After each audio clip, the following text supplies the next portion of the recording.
to my left and work our way around the table introducing ourselves, please. Bciu School Board. Sue Elliott, Substitute Superintendent. Christine Taylor, Director of Human Resources. Jason Harris, Director of Business Administration. Ed Tate, School Board. Kristen Marcel, School Board. Mary Ann McKee, School Board. Michael Roosevelt, School Board. Mike Thorwood, School Board. Bob McKee, School Board. Matt Frederickson, IT Director. Okay. Good evening, Mr. Adams just walked in the door. Matt Adams, Transportation. Several guests this evening. Mr. Harris, it's your. We have the gentleman from First Student, Greg Gallagher, and Michael Chiasone, who are here to discuss Great. parts of transportation. Good. Mr. Harris, it's your meeting. Take it over, please. Thank you very much. You're welcome. Ladies and gentlemen, thanks for your time. And we do have a rather brief compared to other meetings, so I'm hoping that there are lots of questions and dialogue about the next pieces. The first item we'll talk about is the Bciu draft budget for programs and services. We'll talk about some training for Tyler Munis. We're experiencing an upgrade, and we're looking to have that live, engaging both teams, HR and business training. Mrs. Taylor's here for a request regarding the Power School software upgrade, and I will personally advocate for it because I'm a new hire and it's beneficial to our district.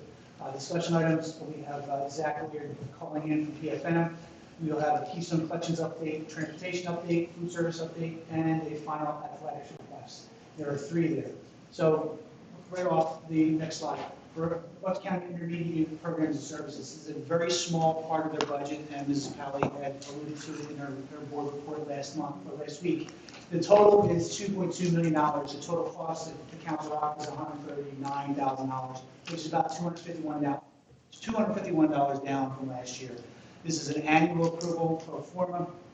It's already built into our budget, so there is a very, very small impact, $251 less, which is actually good because most of their programs and services are grant-driven, and they're trying to drive the cost away from the districts and into the grants. Questions? Any questions on the board? We do this every year. Yeah. Right. Thank you. The Tyler Munis training, we are moving from a 2013 platform to the 2021 version, so we're moving into another decade. This will make us several versions newer with several more robust features. We are moving from on-premises, and you'll hear Rick Carter's talk about on-prem, where we actually have a server on our premises that we have to keep and maintain. We'll move to a cloud-based service, and we'll have enhanced functionality.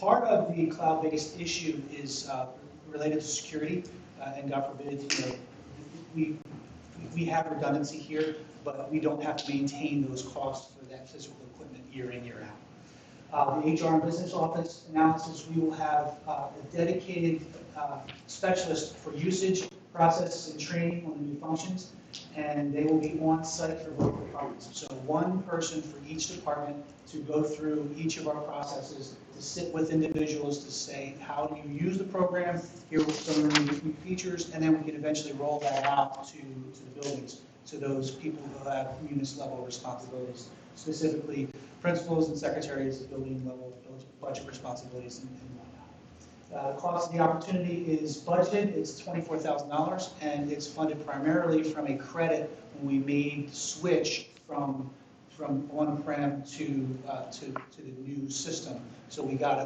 little bit of credit from last year, so we should be in good shape. Any board questions?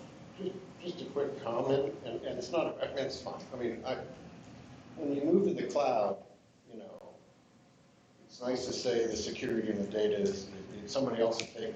You also don't own any of it anymore. We just, as soon as you go to the cloud, Tyler Munis owns the data. I mean, we can say we own it all we want, but the servers with that data on are no longer in our possession. You know what I'm talking about. Is there anything on here that, and this is just, again, I don't care. Is there anything on there that we've seen it happen where companies either go defunct and it's gone, or they decide they don't like the way we do work and they turn us off. So are we contractually safe from that? And what do we do if, they go down? So to answer your question about the contract, we have a 3-year renewal, and Okay. so we would have to reevaluate that. I couldn't imagine this is a internationally supported system. Okay. So I wouldn't foresee them leaving town anytime soon. Anybody else? Thank you. Next slide, please. The Power School software request is a unified town, and Ms. Taylor is here to bring us through. Thanks for having me at your meeting tonight. In 2017, we adopted Unified Talent for our applicant management system. It is a Power School product, so it's part of the Power School suite that we use here in the district. At the time that we adopted it, it was a standalone. They've since been absorbed by the Power School group. So I'm here tonight to ask for approval to move forward with purchasing a new module in the existing system that will allow us to electronically onboard new staff members and do some of the processes that we do now very manually, all electronic through this employee record system. So go ahead, Matt, I'll tell you a little bit more about it and what it can do. Thank you. So what this will allow us to do is from within the system, we can, once an applicant has applied and been selected and interviewed, we can produce their offer letter. We can then initiate the hiring process all through this functionality. The new hire will receive an invitation to begin to review their paperwork. We can create a video that will introduce the paperwork, explain, and right from within the system, they can complete the forms that right now they have to print out and do with a paper and a pen. And we also can manage the whole process through customized reminders, ongoing communications, checklists. It takes what is now a very manual, cumbersome, kind of old-fashioned process and brings it up to current standards. So in addition to the new hire pieces, we could also use this for other routine things that we do, such as personal information changes, last name changes, address changes. We could also use this to facilitate our annual assignment letters to staff. We can use it for our leave processes, such as FMLA paperwork or a leave of absence. What I really love about it and what my team was excited about is that we can create customizable workflows. So what we do now, because many things move among team members, so from when someone is initially hired to who signs them up for their benefits to who assigns them the PTO bank, we facilitate that largely through email. This would allow us to have workflows and do this all from within the system that we're already using. Okay, so our current processes, right now the new employee comes to an orientation and they have to print out all 26 forms, use a pen to fill them out. Once the forms are done, they have to deliver them here to HR, which can be difficult, especially when they have to start work or if they're working somewhere else. And then we take that paperwork and we upload it into the financial system.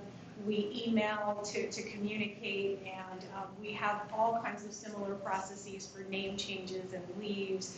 So we have tried to create the illusion of being modern, and I can show you on the next slide, because we don't want to look like, Council Rock's such a fantastic organization that we don't want to have new hires come in and get a paper folder, and this is their first impression of us. So we've created what I call the illusion of modernization. So this is just a screenshot of this is called our new hire portal that my team and I created, and it has folders and PDFs, so we share the link with the new hire. In reality, this is just a repository for them to then print out documents. But we felt at a minimum, it allowed us to not look so old-fashioned and so behind the times.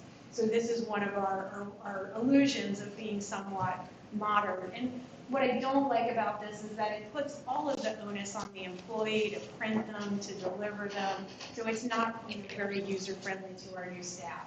Okay, Matt. And this is our homemade tracking system to know who gave us what.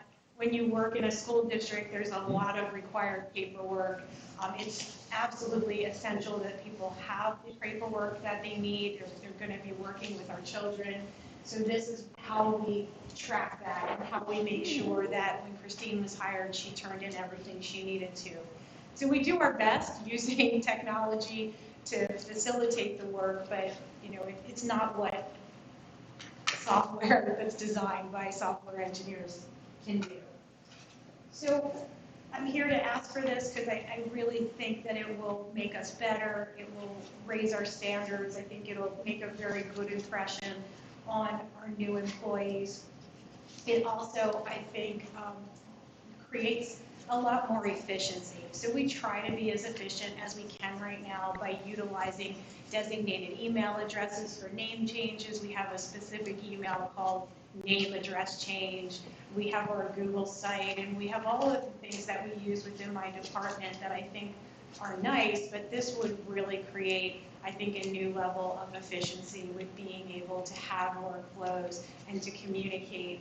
We can also institute things that we don't have now. Our exit from employment is a bit clunky. Like a lot of the ownership of collecting computers and badges falls on the schools. We could put that into this system and take ownership of that and alleviate some of that burden. Our exit survey when people leave is done through Google. I can do that through here. I feel like we have a good handle on the data, but it's here, there, over here. So it's not ideal. We can go to the next slide. The cost for this is $12,295 annually with the one-time implementation cost of $8,950, and the term is 36 months. To put it in perspective, my entire budget in HR is $111,000. And I'm actually proud to say that's my whole budget because my group is responsible for the largest items in the Council Rock budget, and we do it really efficiently. And I have a very small team of 4. And my team is so dedicated. In fact, one just left a few minutes ago. And I think that by trying to obtain technology to make their jobs easier as well as to enhance the experience of the employee is just such a good decision. So instead of coming and saying, give me more people, I need more people, I'd like to look more to these technological tools to help ease some of the burden of having a small group, and also to just make us better. Now, we're also, right now, our professional development system is sunsetting. So we are looking at Power School's module for that. That decision hasn't been made yet by the professional development group, but if we decide to go with Power School, this price would be reduced by approximately $6,450. But I'm not trying to impose that on the professional development group, have to pick what's right for them, but this could be a little lower. That is all I have. Christine, let me ask you, is this what you asked for a couple years ago? What I was asking for that was removed from the budget a couple years ago was a Benelogic, which is a benefits program, because we're also very manual on the benefits side. And that program would transfer our information from our financial system to the carrier, so to Independence Blue Cross, MetLife. I have held off on the Benelogic idea. I've met with them several times, been pricing it, but I feel like with the Tyler upgrade that Jason just talked about, I'm really hopeful that through that upgrade we can get some of that functionality. So when the individuals come out to train us, one of the first things that I want to talk about is creating that file transfer. Because right now, one of my team members, large majority of her time is spent entering the same data in 4 portals, which is such a waste of time and talent. So I may come back later at another time to ask for something on that side, but I'd like to first see if this upgrade, because we're going from what, 2013 version to 2021. It's got to have something in there that's going to help on the benefit side. So I want to. So it's not that. No, I mean, because where I was going to go was, when we talked about that, and I think everybody was on board, and then we backed away. I have a huge problem with efficiencies in offices. That we don't run an efficient office. It's not your fault. Fred Flintstone's still creating the tablets in there. It's, to me, this is just, to me, a no-brainer, but I'd like to hear my colleagues. So, anybody have any questions or concerns? Mr. Roosevelt? I do.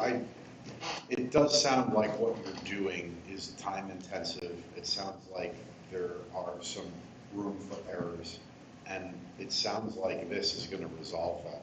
So I'm wondering if you were able to determine if there were any budgetary savings or efficiency savings or workflow savings that this might relate. If somebody's not spending hours a day making sure, to use the example of Fred Flintstone, to make sure that he's got his work papers from new hire to various different requests, all of that works. If we don't have to do that anymore, does that free up to do something else? So I think it will allow my team members who are most impacted by this to devote their energies where they're more needed. So for example, Janine, who works primarily in this arena, also assists principals and school secretaries with a wide array of HR issues throughout the day. So because she's so mired down in so many of these manual processes, her day, almost every day, extends beyond her time. And then she's also on weekends and at night continuing to answer things. So my hope is that in instituting this, and she's also a trained HR professional, so for her to have to sit and make paper folders and check through papers is a real waste of her talent. So by instituting this, maybe her workday can be her workday, because it should be, because she's not at our level where you work till you work. So I would like to see her and other members of my team too, like the person who just left, have a typical workday. And then she can also be deployed to work on other things where her talents would be better utilized. So not really, I guess, a direct 9 to 5, not that anybody does that, it's just a matter of speaking. Any specific budget reductions, it's more of a, we're reducing overtime. Well, I have a very small team and a small budget, so I won't be able to show you any dollar savings. I believe it will allow us to be better, do better, be able to delve into more things, and also to have my team's workload be more appropriate to their role. Mr. Tate? I keep thinking it might have some impact on retention as well and just morale. I have had a lot of turnover over the years. The positions are extremely demanding because there are so few people. So I think it, for my team, it will mean a lot to them to have some ease of function. I know they were really excited when they saw both demos. So I hope so. Anybody else? Yeah. Go ahead, please.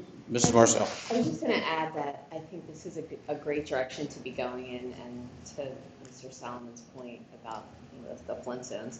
I work in the private sector, so I can have this type of perspective.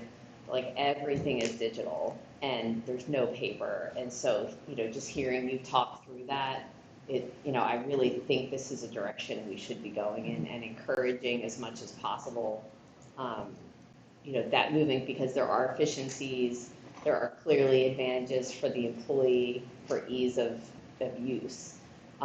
There's so many positives, and so I think that this is a great direction, and I think this overall should be the way that everyone's moving forward. Less paper and more efficiencies. So just thank you for doing that. You reminded me of a point that I failed to make, that when we're hiring those that are new graduates, their world is so digital that you can feel almost their horror, their discomfort in our approach. And so you're almost alienating them a little bit. Because they're buying toner cartridges by the time they get done applying for a job here. Dr. Thorwart? Comment and then a question. First, the comment. This is the same outfit that caused our report cards not to go out on time, right? This is Power School. This Dr. Elliott shaking head. So I'm not trying to give them any more money on that regard. But here's my question. Tyler Munis must do this as well. Did you look at Tyler Munis to see if they would? I mean, we're paying two companies that are basically the same thing. We've moved away from Tyler Munis for applicant management because it was a system that is not robust, not user-friendly. We had That was the unable, 2013 one. in 2017 is when we moved over to Unified Talent, and unfortunately, those modules have not made the kind of progression that these have. No one that I know of within the Tyler Munis community utilizes that end of it because it doesn't have this kind of capability. If we were to go back to Tyler Munis for applicant management, we would be taking a step backwards. They don't at all offer this type of a module with employee records, and their applicant management doesn't have the same level of functionality of the Unified Talent. Unified Talent and Frontline are the two biggest providers of applicant management for school districts. So if you pick any school district, you can Google Central Bucks, Palisades, Penridge, and you'll see it's either the Unified Talent or Frontline. They're both great products. Frontline's interface is a little clunkier, I think, than the Unified Talent, has a more streamlined look to it. But those are the two really applications of choice. And when you stick with the two that we're all using across the region, across the state, applicants then have one username. So if you set up your account in Frontline, that's your username. Whether you're applying at Council Rock, Central Bucks, Centennial, if you do that in Unified Talent, it's the same thing. So that's another benefit to being on one of the more widely used systems is I think applicants, when they're graduating, they're applying Council Rock, Central Bucks. So having that too. So I agree with you, Mike, and I looked into it because it's easier for us to have one system because you don't have to worry about integration. You don't have to worry about integration errors. Everything's flowing in one place. I'm a believer in one system, but that one isn't going to serve us well, in my assessment. And again, Hack went down this weekend. I get the notification. I call our IT director, we seem to have two IT departments, but that's a different thing that not deal with tonight. Again, this outfit delayed our report cards. This outfit, because you have to, I'm going to say the word, hack is part of this outfit, and I don't think a whole lot of parents are real happy with that. And because it's down half the time, and so I'm reluctant, personally reluctant to put my eggs, this is important, my eggs in this basket because we're at the whims of a company that really hasn't kind of been there when we needed it to be. I don't work on the student side, so I can't speak to hack or those challenges because they don't have any but we've had Unified Talent since 2017, and I have not had any system outages. I think I've called support once. They were acquired by PowerSchool, so I don't know if that makes a difference between what is experienced on the student side as on this side. I would say not yet. But I don't have, I cannot say personally that I've had any issues. It's been very easy to use. Yeah. And again, I'm not disagreeing with the need for this or the want for this.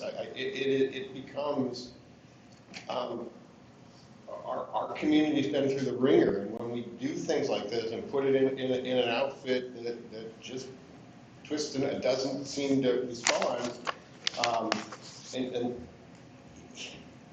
I struggle with it. So I'm going to be a no for a reason other than, unlike the fact that you need it, I'm going to be a no because of who you're suggesting we go with, because I don't have a lot of faith, and that's all. So. Mr. Hickey? Yeah, okay. I was just going to follow up on Mike's. So I use eSchool every day too, or Power School. Is there another game in town where they're building this out to be the standalone? So the two. It's major. As Christine alluded, are Frontline and Power School. Right. They're really the games in town. And in my experience in other districts, when there is an applicant management system, it's usually tied to the tracking system, and they're right. proprietary because one system feeds the other. Sure. And that's really, and the other piece about the records retention. I mean, we have 1,500 employees. We have to maintain those files forever. Right. And to have 26 pieces of paper, actually not 26 pieces of paper, but maybe 30 or 50 pieces of paper per applicant every time, then that becomes cumbersome from a logistics perspective. Sure. You got a question? Sure. Yeah, Ms. so Malley. I support that because one, it makes total sense, as Kristen said, in terms of like having less paper and being more efficient. And I also, I think, I trust your due diligence and research. I'm sure you, from what I can tell, you looked at all different kind of options and you came with something that makes sense. So I'm okay with it.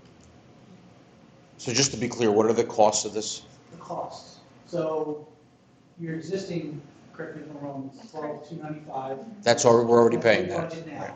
And then we have a one-time implementation of $89.50, that'd be in this budget year. And then ongoing costs, would that be including the 12? Yes, so, and I apologize, I misspoke on the. That's fine. Yeah, I apologize. So what we pay now for our applicant management is the $12,295. Right. So we'll have the one-time implementation cost of $8,950 and the ongoing of the $25,850 And that would be for 36 months, for 36 months. and then renewal or whatever we decide at that point. Okay. So it's a Not over. $12,000.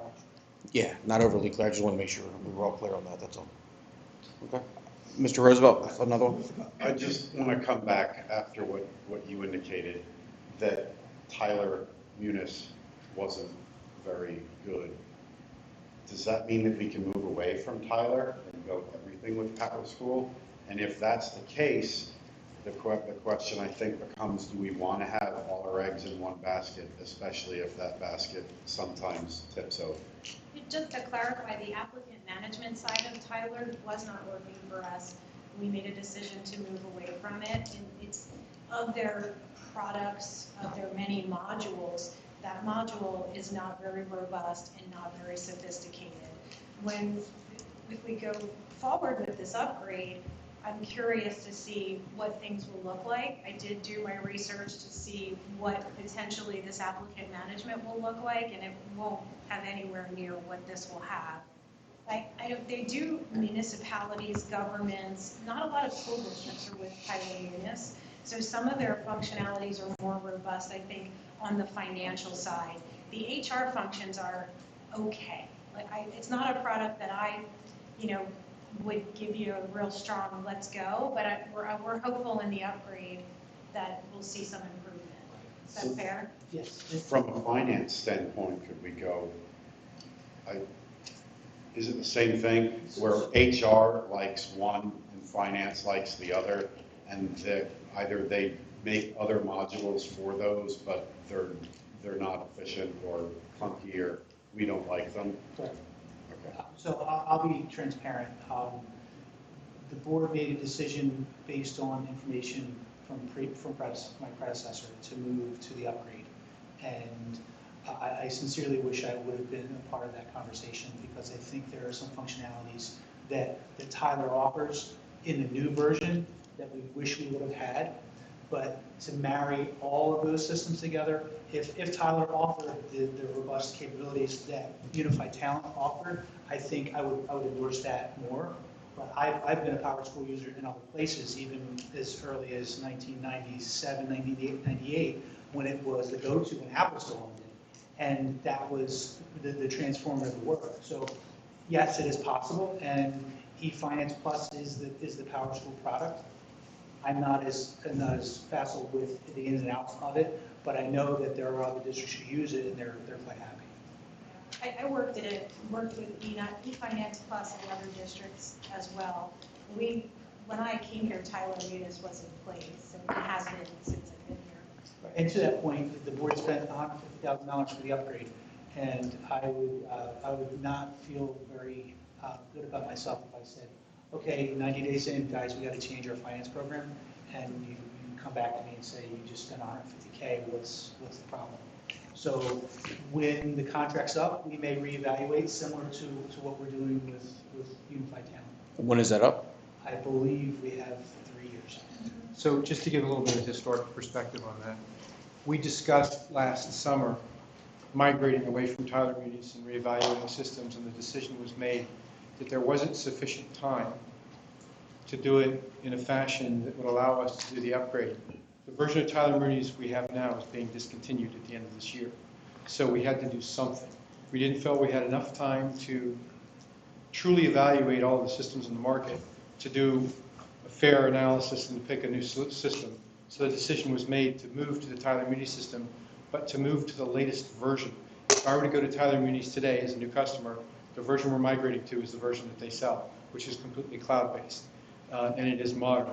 Over the last 6 years, there's been rapid consolidation of all of the school products throughout the United States. Tyler is now the number 3 pick for information systems for school districts in the United States. PowerSchool is number 1, Infinite Campus is number 2. So these companies have been buying all of these little companies and integrating all of the products. The advantage of going with a single source is that everything is connected. One of the challenges we have right now today with Tyler Munis is that lots of the modules they have we can't use because of the way we originally implemented the program. The data is not in the system properly, the modules aren't set up correctly. So the individuals that are coming down from Tyler aren't here just for training, they're here for analysis. They're going to look at the way that we do things, and if we're doing them in a way that doesn't make it efficient for us to do them, to use the system properly, we're going to change the way we do things so that we are using the system properly. So that's one of the challenges that we face, is the fact that we aren't using Tyler Munis the way that it should be used. Because, and there are lots of reasons, we've had the program for a very long time, and we've gone through lots of upgrades. So, and there's been a lot of turnover. So it's just a fresh start for us in terms of bringing those individuals in, and that's why that's critical to have them here to do that, to come back and say, hey, I see the way you guys are doing things, but it'd be a lot more efficient if you did it this way. And in the new system, this is how that would work. So when we transition to the new system in the fall, we will also be transitioning our processes so we can take advantage. And I can give you lots of examples of, where HR hasn't been able to do something, the business office hasn't been able to do something, that they should be able to just push a button and do. I guess what I'm trying to get at is, should we be, we're being asked, I guess, to approve an upgrade to Tyler and an upgrade to PowerSchool, and I'm wondering, should we be maintaining 2 different platforms? Should we pick the best from each, or should we all be in one? So the upgrade to Tyler was already approved, that's happened. Yeah. What you're being asked tonight is to approve for the subject matter experts, one from HR, one from finance, to come in and sit with Jason and Christine, and then work with the staff and say, look, you guys really, have a lot of opportunities here.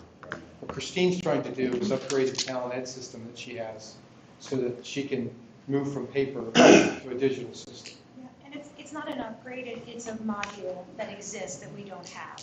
So the unified talent system we have. It's our system, it's our applicant management system. We've had it since 2017. This module called employee records we don't have. So I'm asking to add that module to our existing system because we've elected not to use Tyler for applicant management because it doesn't have what we need. And Matt's correct, when we discussed looking at a new system, it was 6 months away from when we had to decide what to do on the sunset. So I think all of us would be open to looking again if the upgrade doesn't serve us well.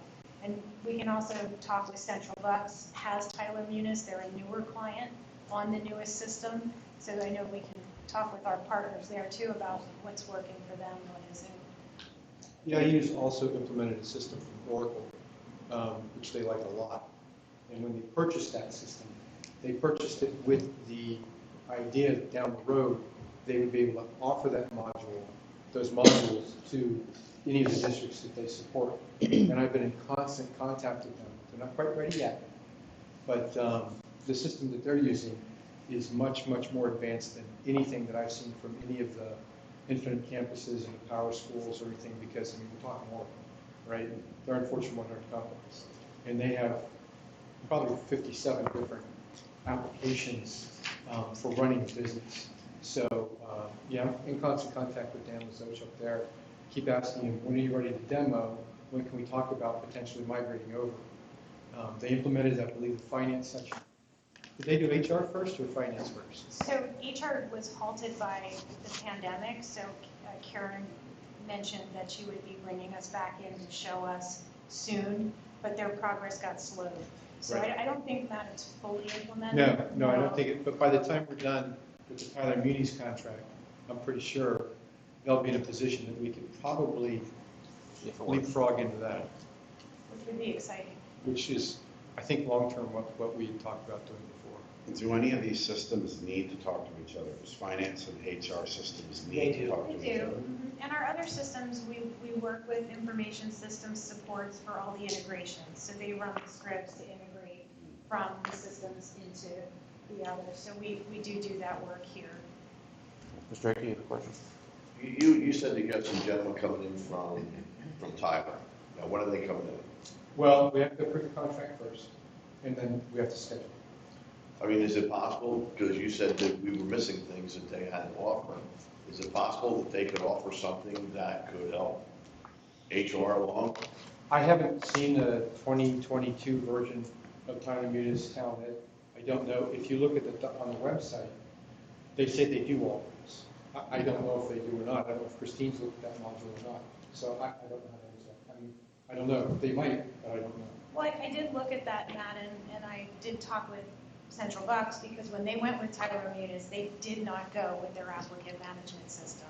So I spoke to them to ask why, because you just invested in Tyler Munis, and for the same reasons that I cited, it does not do all of this. So they had unified talent. They're now going over to Frontline. They want to see what they have. Frontline has some features they want to explore, but they made the decided decision not to use Tyler Munis for applicant management.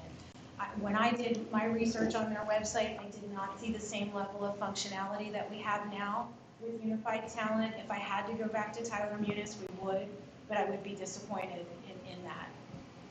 It would be a step backwards in my mind. Anybody else?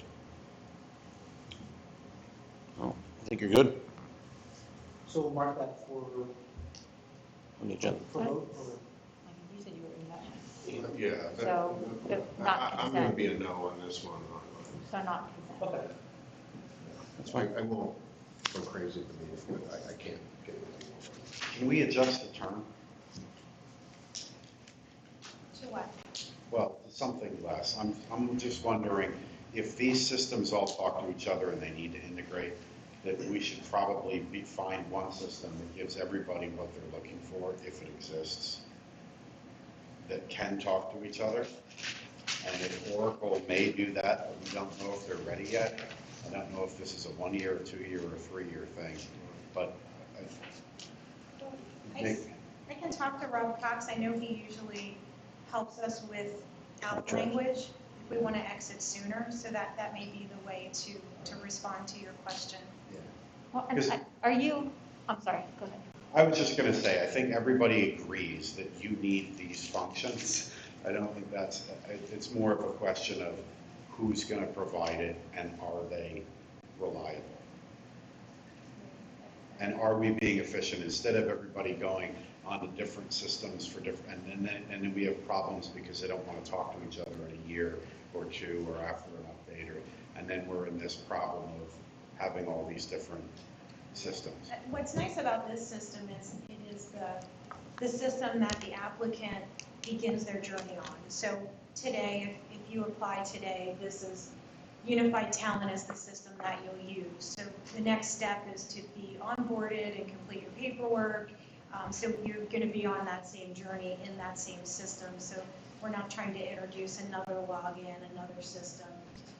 I think all of us, Jason, myself, and Matt, all agree that one system would be ideal, but today that's not where we are. And so I can ask Rob Cox about the term. I can ask him to look at when we may exit.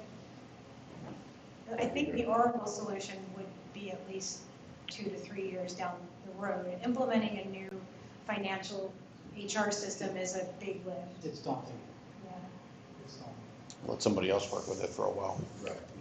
So maybe they won't like it after their test time too. And so I'm not sure if Zach is on the phone. Zach, are you on the phone? Zach is here. Good evening, Hi, Zach. How are everybody. you? Zach, you're up. Okay. Good to hear from everybody. Thanks for letting us dial in. I also have Garrett Moore on the phone with me. He does all the work and I take all the credits. But we're both here to quick give you some updates on the 2022 financing plan. It's all good news and it's all done. And I think you've probably seen either the handout that we're going to look through tonight or some of the handout that we sent a few weeks ago when we finished up the last pricing. But we'll kind of do a high-level recap of what happened here, and then happy to answer questions. So I think Matt is doing this on the screen, and I know some of these pages are small, and I apologize, there's just not a good way to get all these numbers on the page sometimes. But if you flip to the first page, you have an interest rate chart. Now, the district was, again, able to lock in interest rates on both its refinancing and the new money transaction at, what is considered all-time historic lows. Okay, now recently we've come off the lows, and if you follow the financial news at all, you've seen interest rates are going up, and that has happened recently. But when you look at the middle of the chart, you can see that it's still extremely low interest rates. So this all worked very well especially with this big, capital plan that we've been working through over the last half a dozen years. If you flip to the next page, there's a whole bunch of bullets in here. I'm not going to read them all. But just to summarize, so the first bond issue was the series of 22. That was a refinancing, so there's no new money issued, but it was to refinance your series of 2017 bonds. We did that as a bank qualified transaction, which means you get better interest rates and a shorter call feature. The all-in yield on that transaction was a 1.41%. So if somebody said, what's the blended yield of the bond issue? It's a 141, which is very low. And that netted the district interest rate savings of $818,000. So, very fruitful refunding. One important note on the savings is, we do take that savings over the life of the debt. So it's not all, kind of a budget windfall for 2022. What we do is we structure that savings to help offset the impact of the new borrowings. And we've kind of been doing that for the last few years in conjunction with this capital plan. So that was the refinancing. And then if you go to the middle of the page, you see the Series A of 22. So this was the new money transaction, which was issued, the fund, Soul Finestone, Hillcrest, various capital improvement projects, and a portion of the NBIT project that you have coming. We were able to get the district just shy of $20 million for the projects. And when you look at the all-in yield of that, that was a longer transaction. It was almost 25 years, just shy of 25 years. But the all-in rate for that was a 2.44%. So again, very low cost of funds, very helpful to kind of get all these projects done at, lower than expected debt service costs. Okay, so I'll pause there real quick. Do you have any questions about any of that? Anybody? Okay. Jason, do you have anything to add? No. Okay. So lastly on there, so we'll show you just real quickly. I'll show you the next two pages.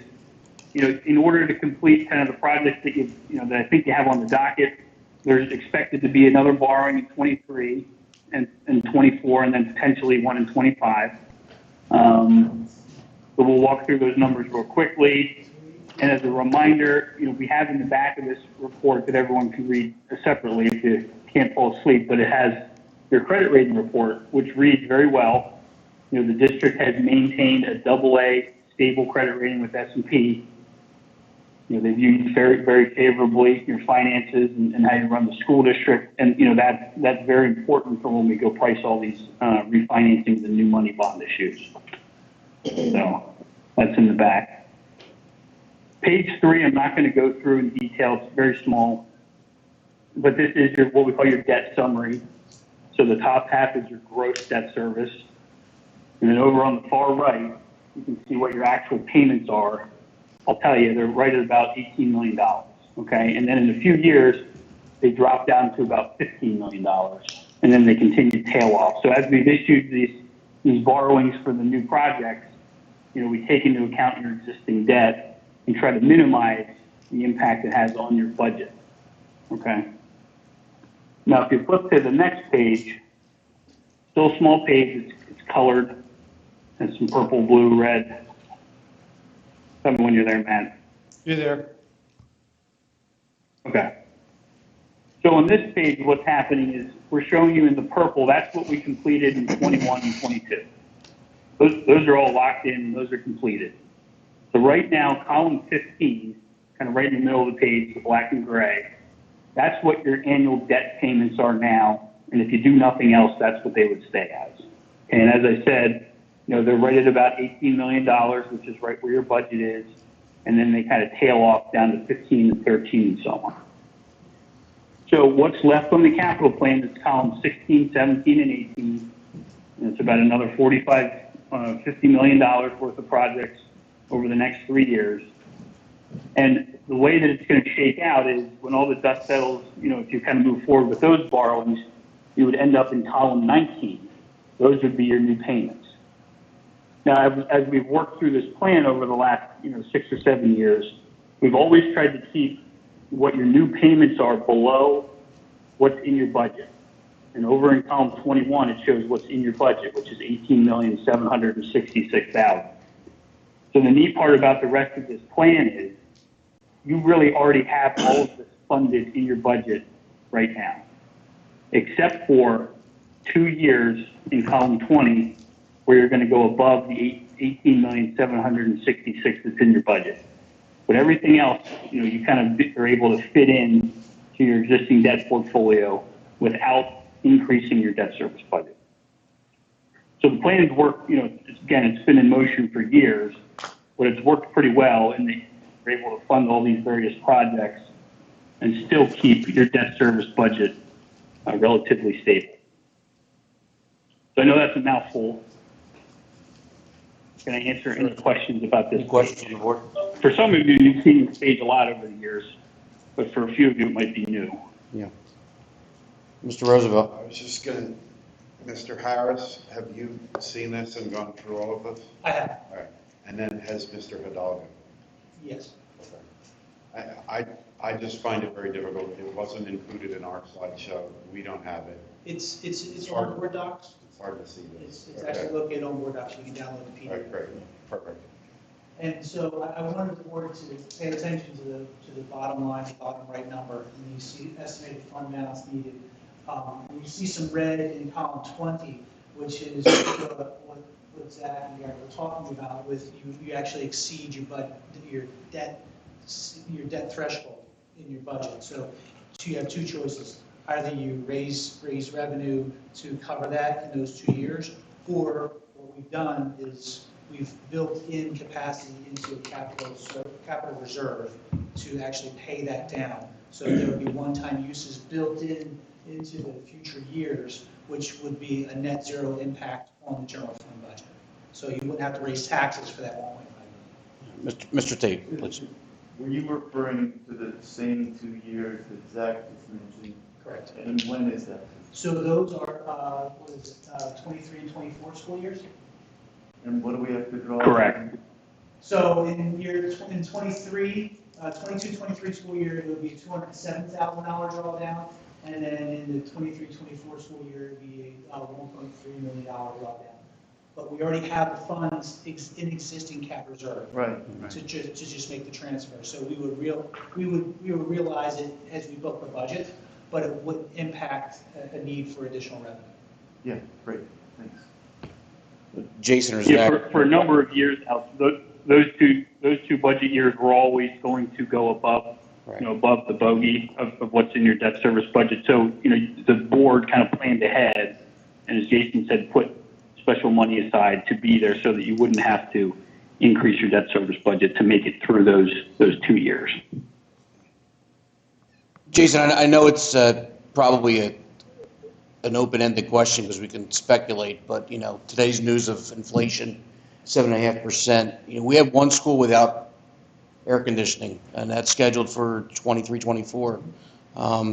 Any thought to speeding that up, moving it up, knowing that interest rates are going to be moving forward? I know the cost of goods are going to go up, labor is going to go up. My concern is we're going to be 23, 24, and what is the cost of that building now, then? And we have, like I said, that's the only air-conditioned building we have in the district without, or unair-conditioned building.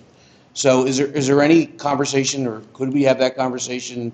Does it make any sense to look at speeding that up in the process? It absolutely does, but keep in mind, it would impact your debt service budget. And I realize that. I think the question becomes, do we jump in the water now, or do we wait and hold our breath and hope? So, And I mean. I'm happy to, to work with Zach and give you some numbers to see what that capacity would be. I mean, I know personally I would like to see that. I think Richboro deserves it. The other piece you have to keep in mind is there are some areas of Doug's responsibility that he's got.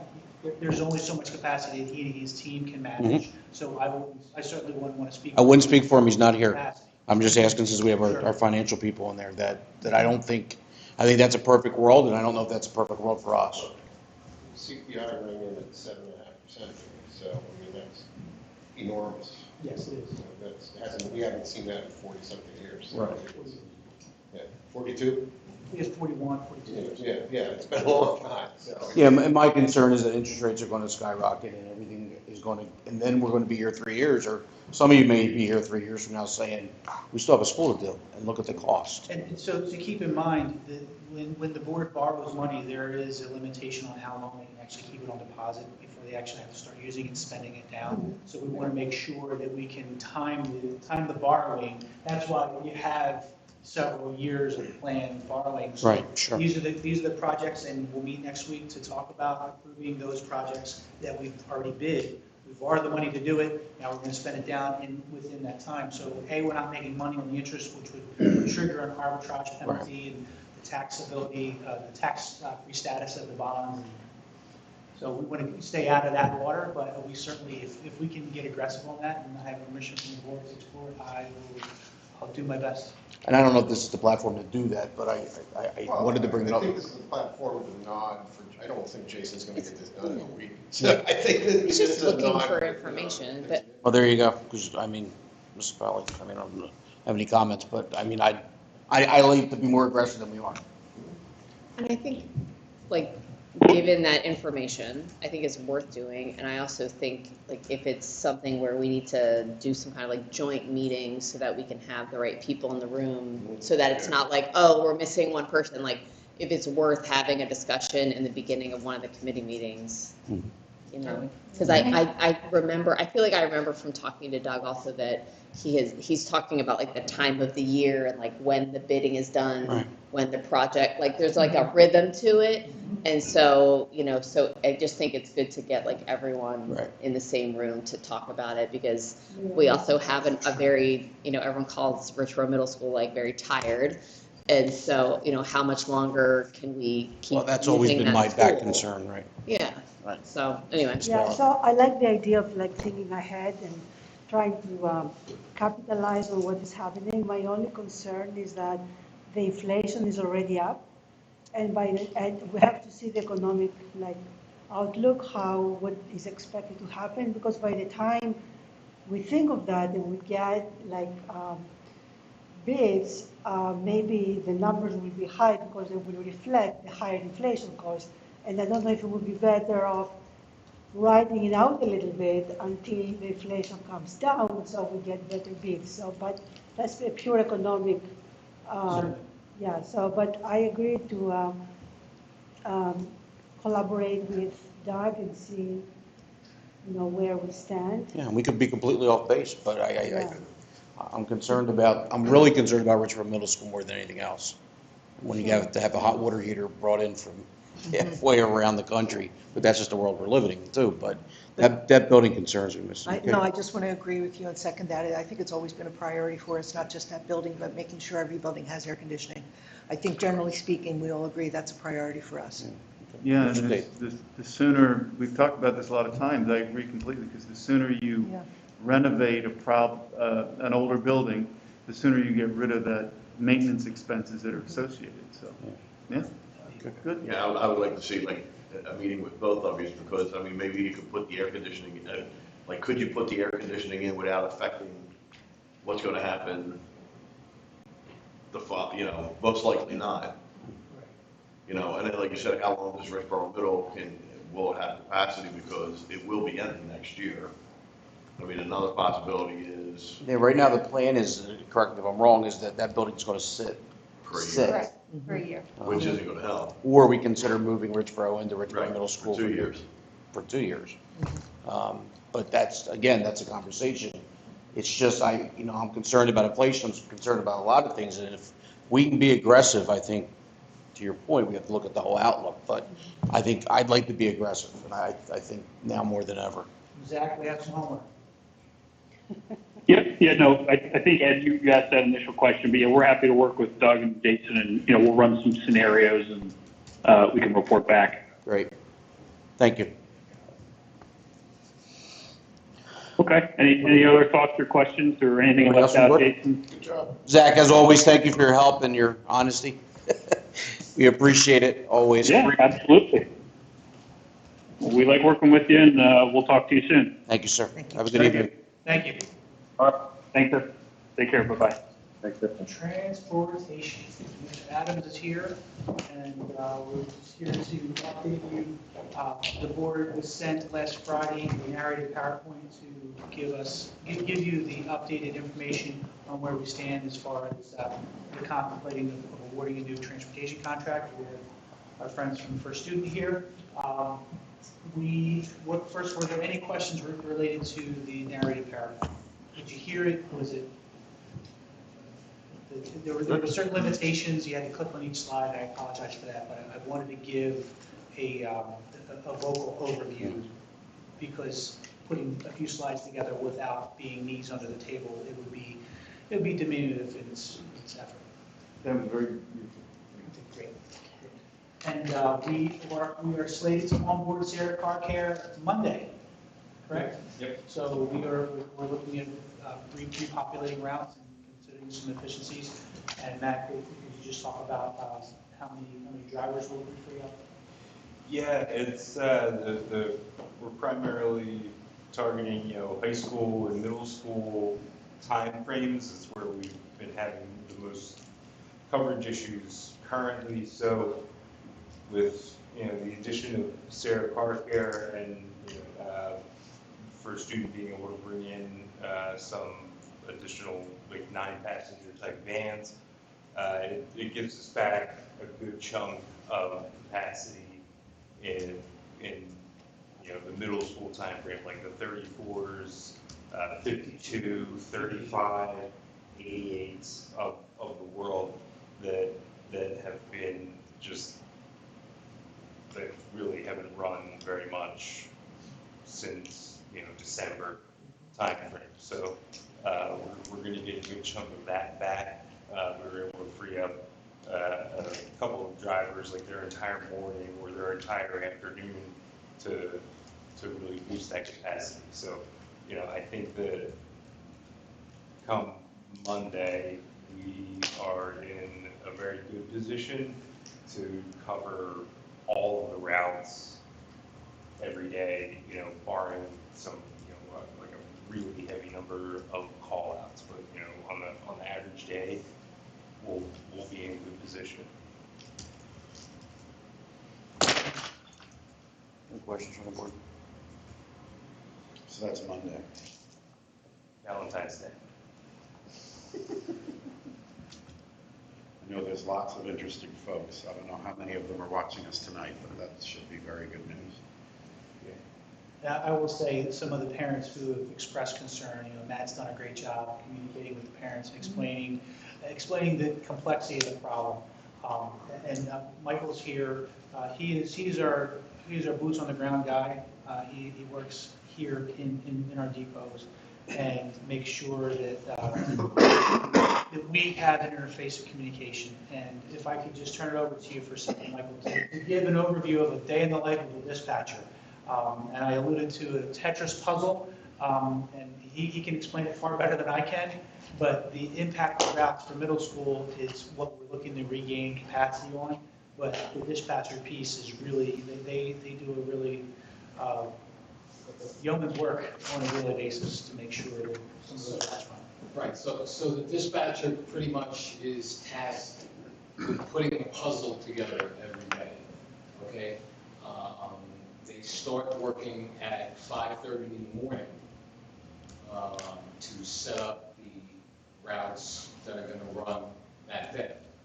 Now, the night before, it's laid out, and they have a plan, and oftentimes, when they come in the next morning at 5:30, the plan is out the window, because you gotta call out, another call out, another call out. Now they have to start moving things around to cover and jockey and patch back together. Okay? Back before COVID, there were always standby drivers around that could easily be placed in different places to handle all of these late notice call-outs and such.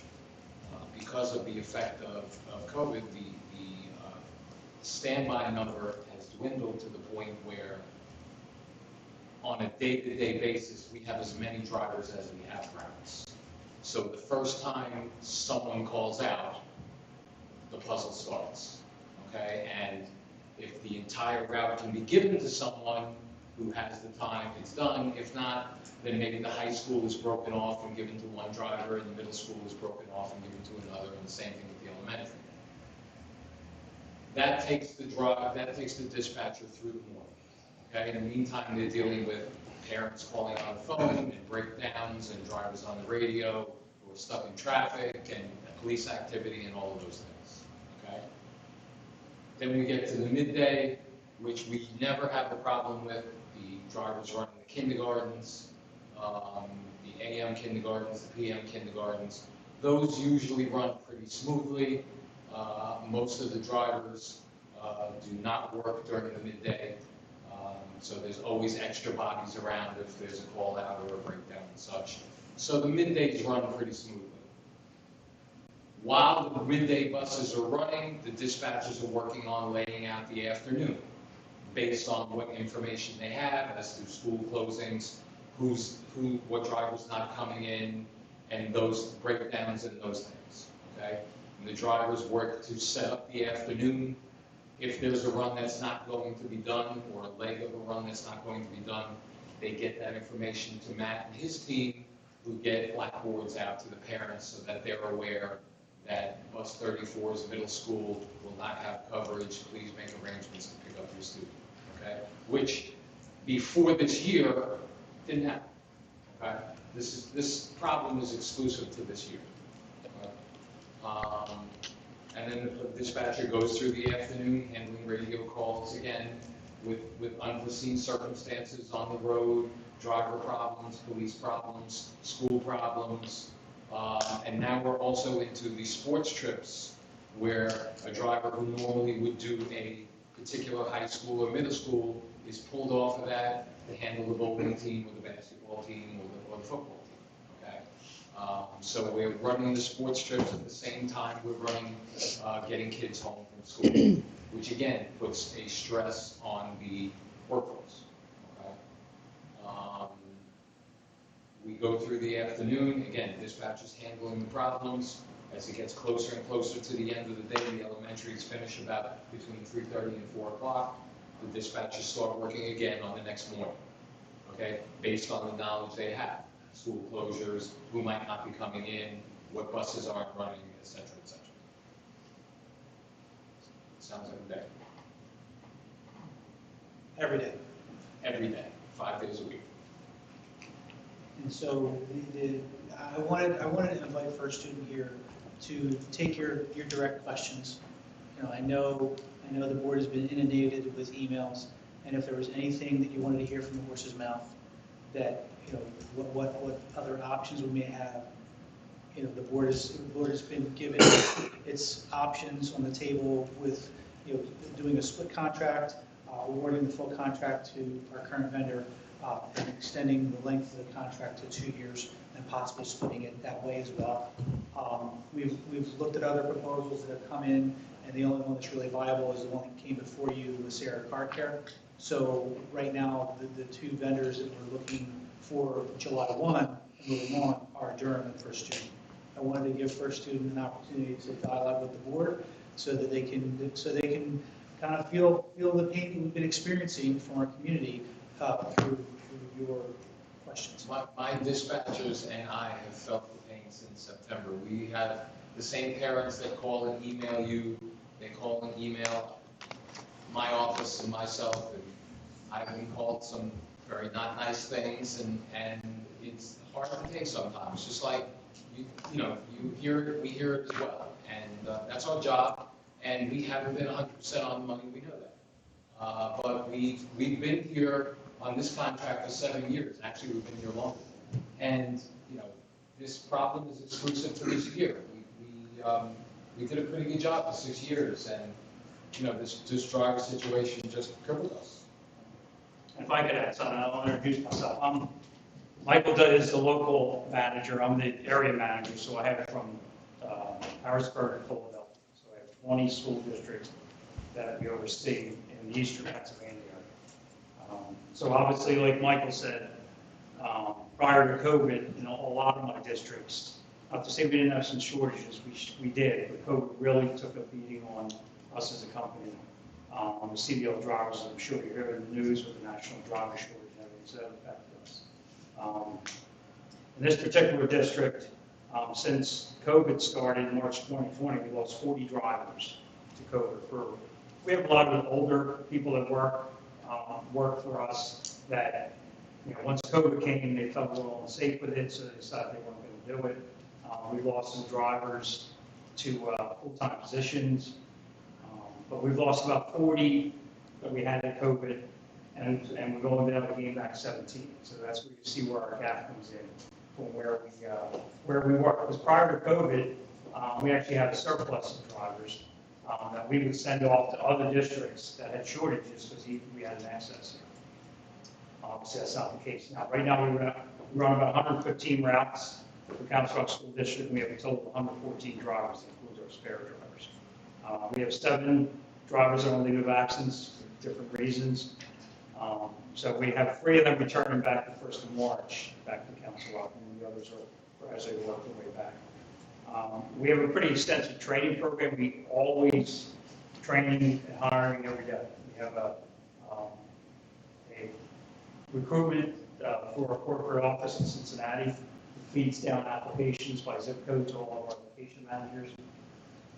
We have driver trainers at our locations, so we train our drivers right there. We have certified instructors, so we can test our driver trainers when they're ready to go for training, for to get their CDL. So we have an extensive training program.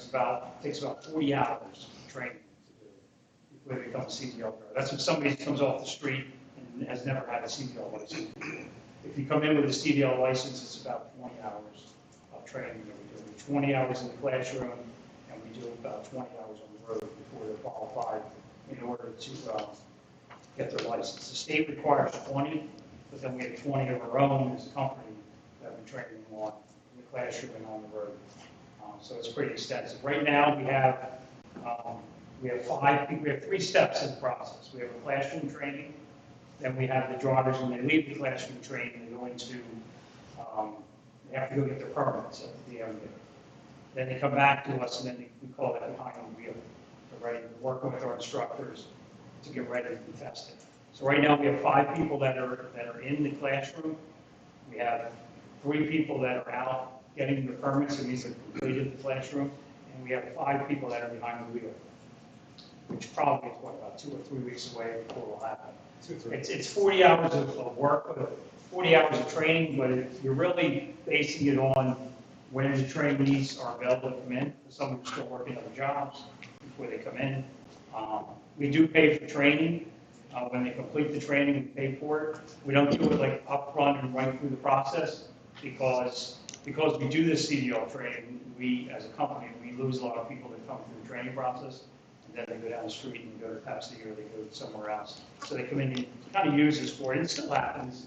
Even when we wait to pay them, people just come in with that purpose.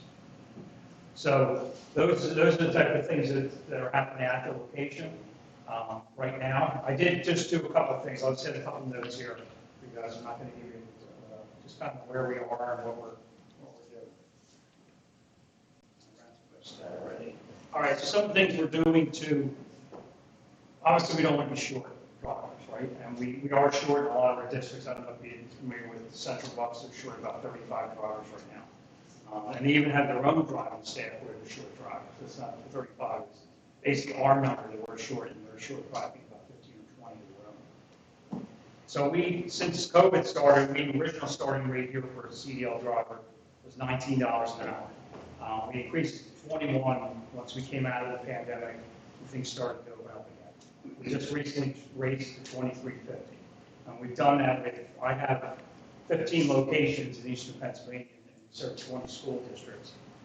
We have increased all of the drivers' rates for new drivers and current drivers, because we need to retain the people that we have. Because now, as you see, as you go out there anywhere in the world, it used to be $10 in McDonald's, it's now 15. So everybody's raising the rates up, so we needed to stay with them. And we did that during the slow time of COVID, when everything was shut down. We worked with all our unions, got the rates done, got the wage done, got all that stuff done before the employees started to come back.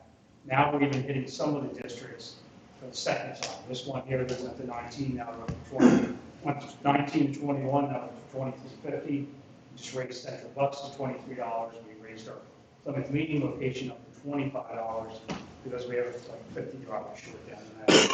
So we are trying to do things. We're not just sitting back and saying we have a shortage. We are investing more into our employees to get new ones and also the current ones that we have. We have sign-on bonuses, $3,000 for a new person coming off the street, $4,000 for people with CDLs. I mentioned about paid training. We're doing a lot of things in advertising with Indeed. We have billboards going up here. And I forget what you said. The referral bonuses also for people who refer. Give them $1,000 referral bonuses. And drivers refer people who have become drivers, and that's kind of a win-win, because you get another driver and you give a $1,000 bonus to one of your current employees. What's wrong with that? So we have, where the billboards going? They're going up around. I'm not, 295. 295 heading north towards traffic. I'll advertise a new rate of pay that we just put in there.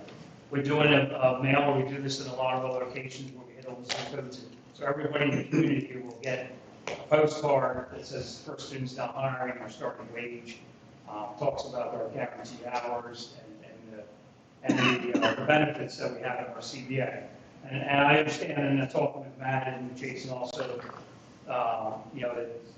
that having the Teamsters union here. Obviously, every union is tough to work with. I work with a lot of them. But we look at Council Rock's Teamsters union, which is tough, as an asset to us because of the benefits that the employees, they have good medical benefits, they have a good rate of pay.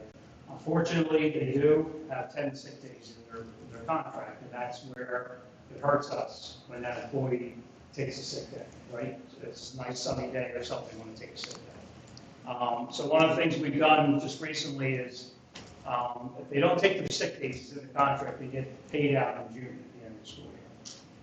So we just upped that to, if they don't use their sick days from, just started about 3 weeks ago to the end of June, we'll pay the time and a half for their sick days paid out at the end of the year. Try to keep them behind the scene, right, instead of them just taking the time off. So we're trying to do different things to try and improve the attendance of the drivers, also with the higher wages and everything, trying to get more drivers on board.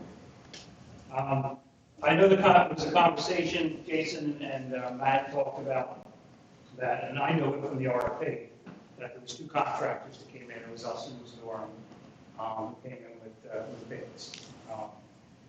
And then there was brought to my attention a couple of weeks ago that the Council Rock Board was considering going to 2 vendors, feeling that it would be beneficial to the district, 2 vendors, more drivers, everything would be run more efficiently.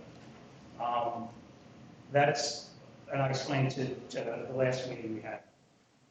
I'm not bad mouthing another company. Everybody's in the same situation as we are. I know that Durham, the only other place that they're around here is in Philadelphia. I have a contract in Philadelphia. There's like 10 vendors down there. They're one of them that's down there. And I'll be perfectly honest with you, sitting here in Philadelphia, we are currently short 100 bus drivers for our contract in Philadelphia School District. We got hit that bad with COVID. And I can tell you that Durham also is short 100 drivers for their contract with Philadelphia. So the thing that when I first heard about possibly splitting it, my first thing I thought was, where are they going to get the drivers to support their half? Because they don't have a busload of drivers to bring up from Philadelphia up to Council Rock. They're just not there. They're struggling the same way that we are. So I wrote some things down that, you know, for if we did have two contractors here in Council Rock, just things that Michael and I talked about. So I put it down. We currently have the Bciu app here in the district. I'm not sure if everyone's aware of that. The parent can view on their phone when the bus is coming. I do know that Durham does not have that. So if we were to split the contract, half your district would have it and half would. And I do know Matt told me a couple of weeks ago we have like 2,600 people that have signed up for the app already. But that's a minor thing. Obviously, the main thing is when you get kids to school. I'm just naming some things.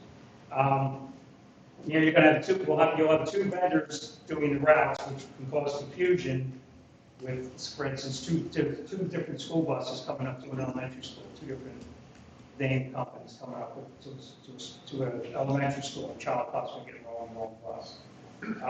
We have our training program. I explained to you pretty quickly what it was. I don't know what Durham's is. I know that we are very intense in our training program. I don't believe that we've ever had anybody here in our time in Council Rock that has been an unqualified driver. If there's an accident, all the credentials were correct. But you'll be dealing with two different vendors, so you have to make sure. And I'm mentioning some of these things, so if you are talking with Durham, you can ask them a specific question to make sure that you would be covered if that was the case. Two different companies doesn't mean that, you know, the two different companies will work together. I understand one will be in Ricetown, one will be in Newtown, but it doesn't mean if Durham doesn't have enough drivers that they can call the first student and we'll cover the route. We're two separate entities. So obviously we have not 115 drivers right now, and under the new split, if they were to do that, I believe it's 75 routes, 91 routes with 14 middays or 16 middays. So we would have an excess of drivers based on that. But as a company, we would make sure you were supplied with drivers. We would give you the 10% excess of drivers that we usually do with all our contracts. But then we probably have about 20 other drivers. And honestly, what we would do as a company is we would probably request those drivers to go down to what, like say, our central bus location that's short 35 drivers. So it's not like we're going to say, Durham, take those 20 drivers. So either one side or the other is going to need, right now we need probably 20 drivers to make us full for when we go back to a regular amount of routes for Council Rock when we start to build the routes back up. But they'll come in and they're going to need 55 or 65 if they want the spare factor of drivers. And we're both pulling from the same pool. You know, so we feel that could be something where it could be an issue for the district going in that direction. When we came in 5 years ago, more than 5 years ago, 5 years ago we switched over to a propane fleet here at Council Rock. So we only had propane fleet here, and we have one up in our Coconut Mountain School District. So we invested in 150 propane fleets 5 years ago. So obviously, if we're going to get our routes cut in half, you know, we would have to move all that fleet out up to my Council Rock, on my Coconut Mountain School District. So it's not, if we ever had any growth or anything like that, we can't just sit on the buses and not do anything with them. We have to move them to a location that has propane. So when we got into it 5 years ago, the propane fleet, you know, we had I think we started out with 126 routes 5 years ago, and they asked us to buy 150 so we have enough for sports and everything like that. So we haven't made the investment in it. If 5 years later it's going to be cut down to half of that, we're going to have to move the fleet. And so I just want to make everyone aware of that. We have had, obviously, word gets out pretty quickly, that, Council Rock's possible thinking about splitting, the work. So I know we've had, and you mentioned it to Michael, some of the senior drivers down at the Wrightstown location. Obviously, if you split the work, they would go with the company, they would be with us. Or they have the choice to go with us. But what they said is that they're older and, they would say they consider retiring versus moving on and going to a different company. So that's a concern. It could only hurt us with a driver. Like I have it highlighted here again, I'll talk about it again, the union that we have here. I understand, and you mentioned it, I think Matt mentioned it, where Michael did, where drivers come off of their regular school runs to do sports. Right? It's in the CBA, it's in there. But I think in our conversation last meeting, we talked about, sports are important to Council Rock also. Obviously, kids getting to school is the most important thing, and sports are big too. So, we are trying to cover everything we can. There was a time we had no drivers where that wasn't an issue. But I can tell you that I have had an open dialogue with our union. I've had it for a while, but I've had one recently where we talked about different things. Matt mentioned in his presentation about bringing the Sarah car carrier. When I first saw that he had done that, our company as a whole, we have a whole other division of white vans that we use 7-pack vehicles, 10-pack vehicles. We've never thought to have it up here in Council Rock because we're an all-propane fleet. Right, we've never dealt with the vans before. I know that the school district has 7 or 8 of them, I believe, that you guys cover. We've never thought to do that. So when I saw a couple of weeks ago about the Sarah Park there coming in, I knew they had been at the previous meeting. And honestly, when I mentioned it, Jason went on the Zoom call. He kind of was upset with me when I first mentioned it, like, why didn't you think about this before? And I said to him, honestly, my honest answer is that they're always propane. It was never a thought in my mind until I saw that they were bringing vans in from another company. I'm like, we have a lot of vans in our company that are being used by all districts. The districts love them. The reason for it is the drivers don't need a CDL. They don't need a regular license. And then they don't need 14 hours of training if you complete in 2 days to get a van driver so much quicker. Now, we don't have an excess of vans out there. Everybody wants them. But I did, in order to when he was taking parts of the routes away, in order to save a little bit of our revenue, I did steal 6 from 6 of my districts. And then believe me, it was like pulling teeth to get them, but sometimes I can pull the rack and I got them to give it to them. So it's not that it's something that, I just thought of yesterday or didn't want to do for Council Rock. It was always a propane fleet, and we never had an ESP. So, but I can tell you that going forward into next year, if Council Rock is interested in using the 7-pack vehicles or 10-pack vehicles, we will. If we can plan ahead, I can get more for Council Rock. Obviously, the rate of the van is cheaper than the school bus, and you can get the driver so much easier. And it really helps a lot of districts out. We have a district, Norristown School District. We just took over 2 years ago. We do about 80 vans out of Norristown School District, and then we also do their school bus stuff.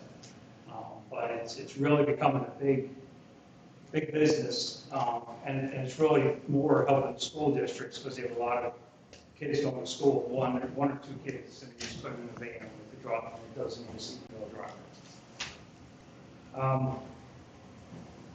When we were last here, a couple of weeks ago, we had an open discussion, and we talked about, that was right after the time when I heard that there was, we were thinking about splitting the work. So when we left that meeting, we said, let's come back and talk about different options, what we proposed in the original RFP. So we came back with 3 proposals. Option 1 is obviously to stick with us getting all the work at the rates we had put in the RFP, which was the 4% year 1, 3.5% in years 2 through 7. The second option we did, and it came up, what was mentioned in the meeting, was that to propose obviously, let me stop for a second, obviously, a 7-year contract at this present time with some parents, with some kids not getting picked up, might not go over so well, right? You're committing into a vendor for 7 years who has struggled mightily, well, not mightily, struggled this year. So we wanted to came back and put together and proposed just a 2-year contract for us to keep the entire work, to give us the opportunity to build up our staff. We're not like the only person out there in the world or anywhere that's short of staff right now. So we're trying to get our staff back up the same as the rest of the world. So we wanted to propose a 2-year contract. The way we did it is a 2-year contract with 2 mutual option years, meaning we get together in 2 years from now, and you guys decide, do we do a good job when we didn't, or you want to go out to RFP and do it again and see what comes up. And it really gives the fair playing field for everybody, because all the bus vendors out there are struggling with drivers, right? So I mentioned the concern that I'm thinking of from the Orange side is, where are they going to get 55 drivers to fill their Wrightstown facility? It's just, they're not going to come in with 55 people right off the bat. They're going to struggle to get to it, get filled driver spots the same as we are, but we'll have a shorter gap than they will to keep all the work versus splitting with another contractor. And then the third option that we put there, because we know obviously with Dorm's prices work, because we were present at the RFP and it's public knowledge. So we had put one kind of price in for options 2 and 3. Our main intention of the whole bid process was, RFP was, we wanted all the work. We weren't coming in thinking we're going to get half our work away. But we do know that Durham prices were like $50 more per day per round.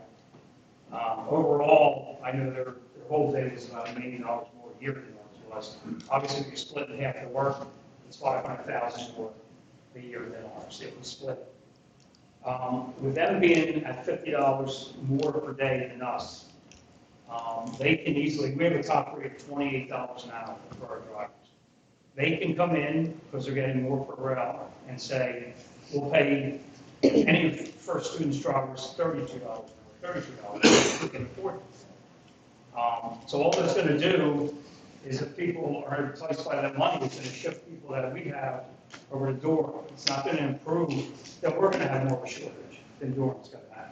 So we wanted to propose that if it is the board's decision to split the contracts, is that we would requesting that we would get paid the same amount of money as Durham to split it, because it would put us on an even playing field. If it's not that way, they can just come pull my drivers over there.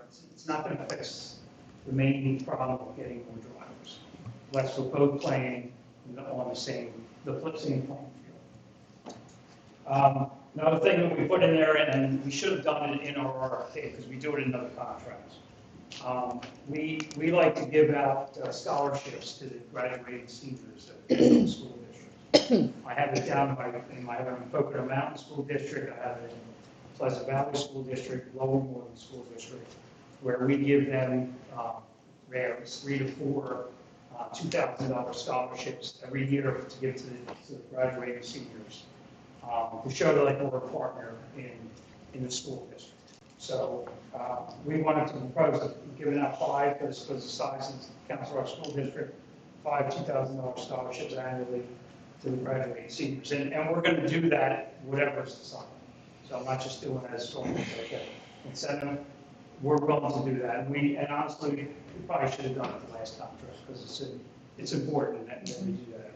So I did talk about the 7 to 10 pack caravans. We can make them available to the district if it helps in the rally process for next year. So I just need a little time to plan for them and order them and get them in there. So we can decide on a number if that's something that the district is interested in. Another thing that's coming to the school district and it's coming here no matter what size we are, is we talked earlier about the newest technology that's out there. We actually have the technology out there, driver hub tablets, that are going to be coming in. We're starting to put them into all our contracts. Driver driver hub tablet is basically a tablet that the driver comes in to work, punches in, he's given a tablet, like an iPad tablet, goes onto the bus, there's a bracket on the bus. The driver does his pre and post trip on the tablet. It's inserted into the tablet, so it's locked in. He gives the turn by turn directions. So we have a spare driver to go out. He gives the turn by turn, just like with anybody in the car. So it's the most up-to-date technology that's going to be coming to the school district over the summer, so we'll be ready for the start of school. And then the last thing I had was the first view that the district currently has that gives the parents the opportunity to download on their app when their bus is going to arrive and updates. If there's an issue, the time updates on for the parents. So those are the things that some of the newer technology that's coming, the vans, the driver hub tablets, and just some thoughts on, our thoughts on, if you were to split the contract, what we feel would come. So Thank you, sir. that's basically what I want to say. Did you have any questions for the gentleman? Oh, I'm sure we I do. do. Yeah. Yeah. Mrs. McKay. Thank you. Thank you for all that information. It was helpful. I know we had a presentation in November. At that time, we were told we were short somewhere between 10 and 15 drivers daily, about 14 call-outs on average daily. I want to come back to a question about that in just a minute. But you referenced the CBA, collective bargaining agreement with Teamsters, and while I don't doubt the Teamsters are formidable to negotiate with, you've renegotiated already to give them a payout for unused sick days. What kind of concessions are you getting from your drivers to make them more flexible and more available to us? Because at that meeting, it was also pointed out that in trying to cover routes, there was a difficulty because there was some limited flexibility due to the CBA currently. So what kind of concessions are you getting from your members to help us cover routes? Yeah, and I remember when those issues go. And one of the ones, Michael, what is it that if for a driver to come off of a route to, when we were short the drivers, what was the issue that we spoke with the district about that we were working on with them? With the, I'm not trying to put words in your mouth. So you know better than I do. Yeah, so when a driver bids a piece of work, okay, he is married to that for the entirety of the school year, okay? And nothing can be forced on him as long as he honors that bid. What we did was, when we came into this situation where we were short drivers, we incentivized the drivers to help and do extra work. So, for example, if a driver has an elementary school and he finishes early, we gave them extra money, extra hours to go back to the elementary and grab another group and bring those home, okay? So we would ask the driver, after you finish your rolling hills, can you go back and do 34's rolling hills? Those types of things, okay? So although we didn't have the flexibility to make them do it, okay, we incentivized them to do it. And it goes on every day with 15 to 20 drivers. And as I'm hearing it, the incentives really are coming on the part of incentivizing the drivers. And again, I understand there's a driver shortage. I completely get that. But I'm just wondering what's happening sort of in reciprocity with drivers. When is the contract up? Can you do a memorandum of understanding? Yeah. What? Yeah, and we, matter of fact, just because we raised the increase in the starting wage, that would have, we're doing an MOA for that. The other thing we're doing an MOA for is bringing the vans in. Obviously, we're helping right now with 6 vans. There's no van rate in the CBA. We don't have one for the school district either right now. But we went to the union, and obviously their members, everyone's involved in it, where we're putting a van rate into the contract to get ready in case we want to do it next year. So that's already been approved. So there's items that increase in wages. I understand it's not the drivers giving anything back, but us getting the van rate in there is it's big for this district, for us to have it in there. We did that during the pandemic with a lot of our districts where we gave raises to the employees, right? We wanted to keep them, we wanted new ones, but at the same time, when we do the contract, when we do that, we say to the unions, okay, this is what we need. Obviously, that's what I'm saying, Yeah, what kind of that's concessions are we exactly seeing what for we're that? doing with getting the van rates in. So it'll be non-CDL drivers, we'll be able to hire them. And, it's not technically, they always worry about, is it taking work away from them? And it's really not, because, getting a CDL driver, it's been tough for years. This is really tough now. But we do the MOAs with the unions, and we are getting one currently on the van rate, which is going to be big for this district. So that's a start of us working with them. We really have gone through, and like I can tell you, there's a lot of things. This Teamsters union is tough. I deal with a lot of them. A lot of them aren't. Some aren't Teamsters. I mean, I'm going to have a good relationship with the business agent and all. So, there'll be pushback from employees on certain things, and it would just make my head spin and think, why are you pushing it back? So I come in, I've had meetings with them and the stewards, and then they try and explain their side of why they don't think this is good. And I'm pretty good at breaking it down to pretty simple science to them that, you don't get hired. I'll use an example. I can't remember what it was, but I'll use the example of, okay, so you're saying you're not going to do that, whatever the item was. And I said, okay, so it's like you're going into being hired in Walmart tomorrow. When you're Walmart, you've been hired, things are great. On the first day, they say, these are your 10 responsibilities you have to do. And it's like them saying, well, I want to do number 2, number 6, number 7. So I would break it down, and so that's what you're telling me. You're telling me of job responsibilities that you signed up for, and you're being hired to do, and now you just don't want to do it. But the union's there, and we work through it. So we have resolved a lot. It's gotten a lot better through the years, which I guess is the way to say. Okay, next, I just wanted to ask about those numbers that we were hearing in November. And again, fully acknowledge there's a shortage. We get that. But the number of call-outs daily, and again, I fully appreciate you're entitled to your 10 sick days a year. I get that. Have you seen those numbers come down at all? I mean, we saw a kind of a COVID spike around holidays, January. Are those numbers coming down? We did have a lot of COVID issues with people out with COVID. Really, just like the rest of the world, we got hit with a lot of that. So are those numbers coming down? Okay, absolutely. And what are the daily call-outs looking like now? Yeah, no, are your call-outs any less? I can tell you I that. think today was, Matt, did you see the email? I think it was 10. I think today was 10. Yeah. Well, you've been as high as 15, 20 something. Yeah. We do think that the incentive I talked about. Today was 12. Yeah, the incentive I talked about, that we're giving them, and now paying them time and a half for unused sick days, we feel that's going to be. Did you charge them sick time for COVID, to be out COVID? Do we charge them? Did you charge them a sick day when they were out with COVID? There were no special concessions were made for COVID.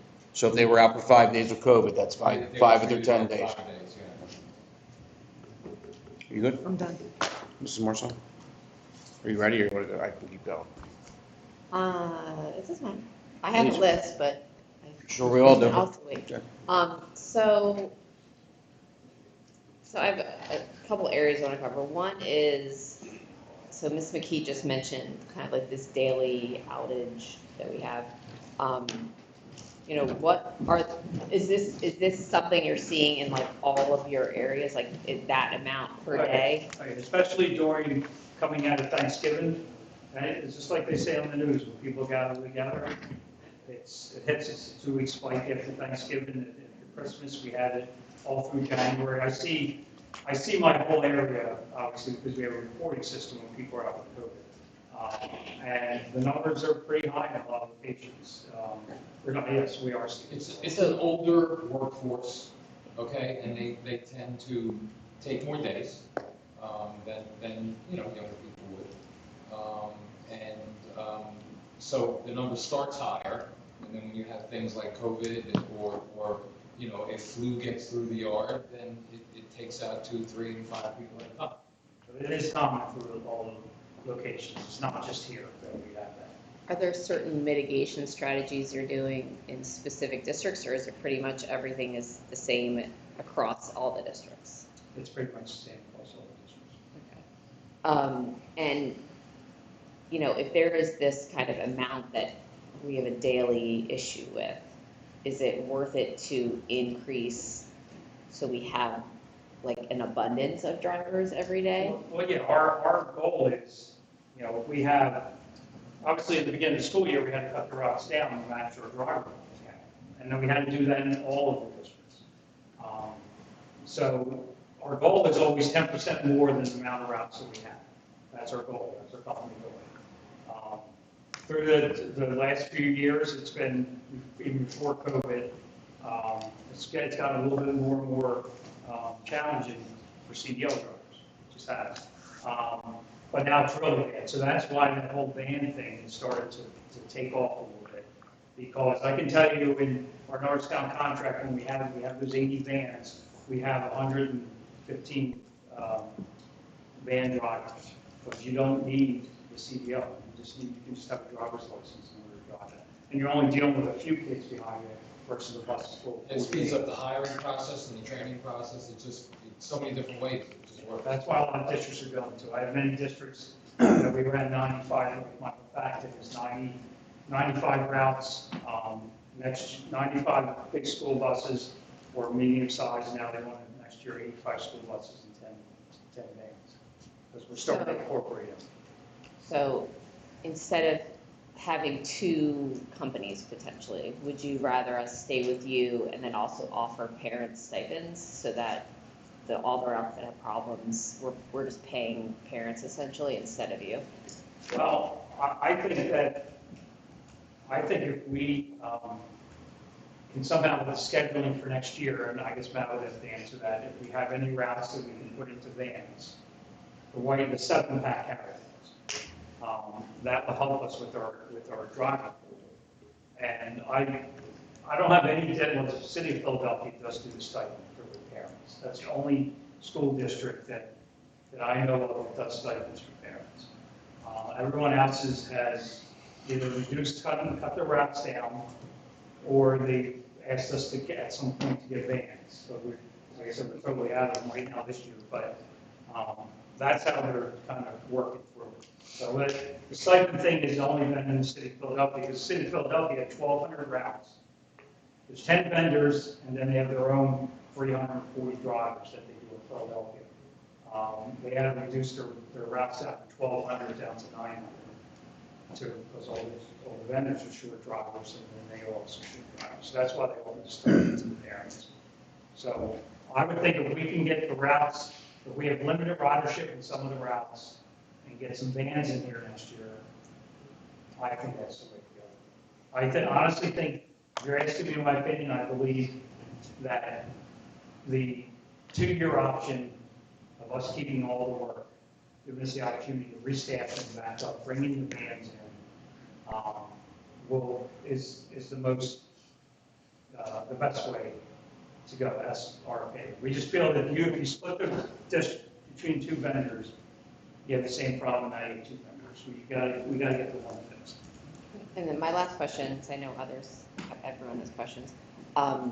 It's more of a comment that I feel like a portion of our emails from parents are about the driver, but a lot of them are also like parents that are understanding, which we appreciate, but they have an issue. I would call it more like user experience. Like they don't know until the last minute that they don't have a driver and they might be at work already. It's almost like, or they have a different bus that day than the normal bus, and when they go to look on the app, it's not the right, so I kind of feel like there's also a user experience kind of issue that I think many of our parents have been very patient and they're trying to understand because this is a national problem. But I also think sometimes those little things, obviously, it just stresses them out. If you're a working parent and you've already left for work and then you're trying to figure out if your neighbor can help, it's a lot. And so it's not necessarily a question per se, but I would just say that whatever direction we're going in, we have to improve in that area, because I think that that's almost more important to a certain extent for some of these parents, because they when they don't know where their child is and they're panicked, or they feel like they cannot get a handle on it. From my perspective, I think our parents have been very patient and understanding. Maybe not all of them, and I'm sorry that people are losing, their temper perhaps. We get that too. But I just think that we really have to think through, like, how do we make this better? I think that comes from Michael was talking about the day in the life of the dispatcher. I know that at the end of every day, they have a plan for the next day.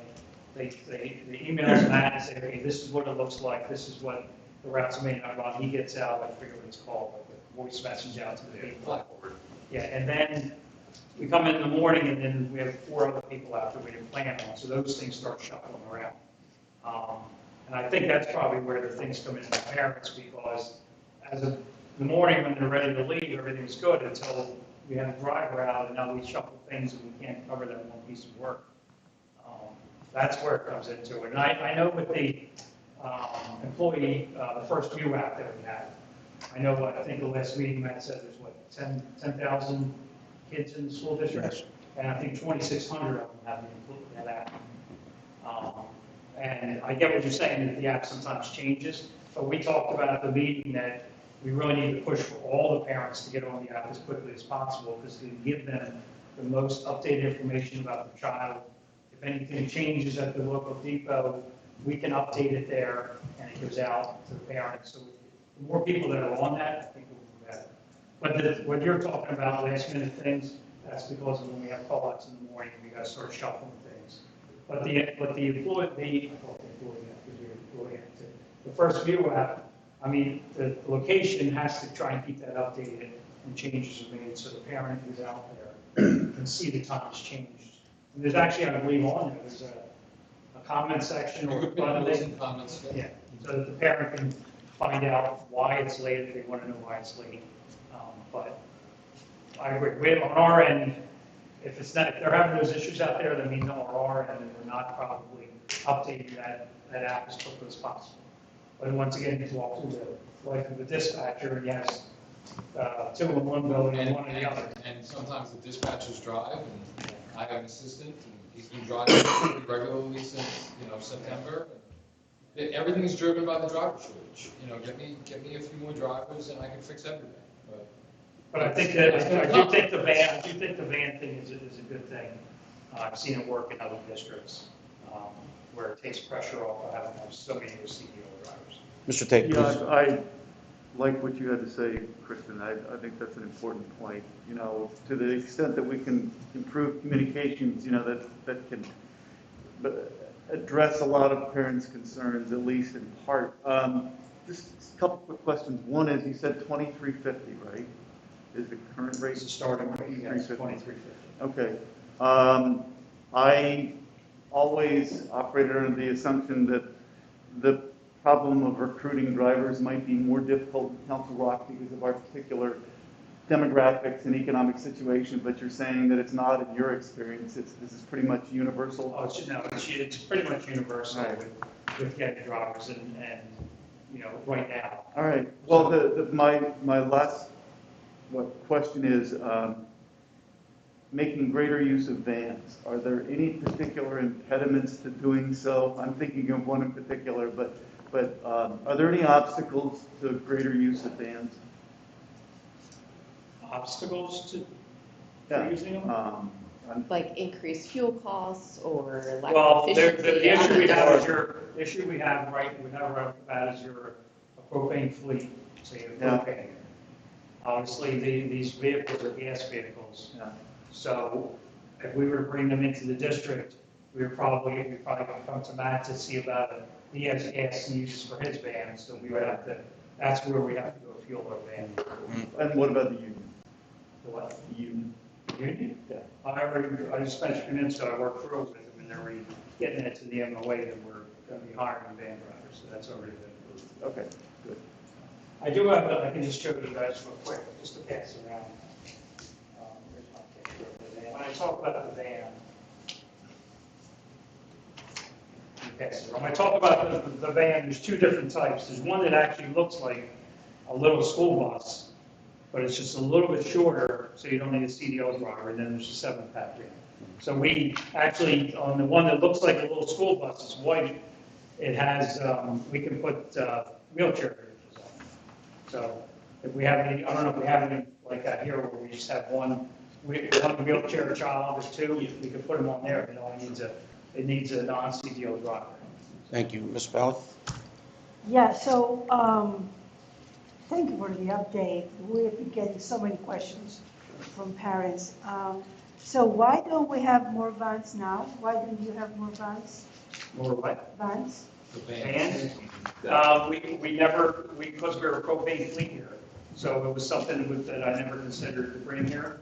But it's not like I have them. I don't have them for this year. Like I said, I had to steal one from each of my 6 other districts to get them here to do what we're doing starting this week. So we don't have a surplus of them. If it's something that we're looking to do for next year, we think, hey, that's a good idea for Council Rock, we would talk about it, and I would have to order them to be here in time for the summer. So it's not, it's taking off so much that we just don't have an inventory.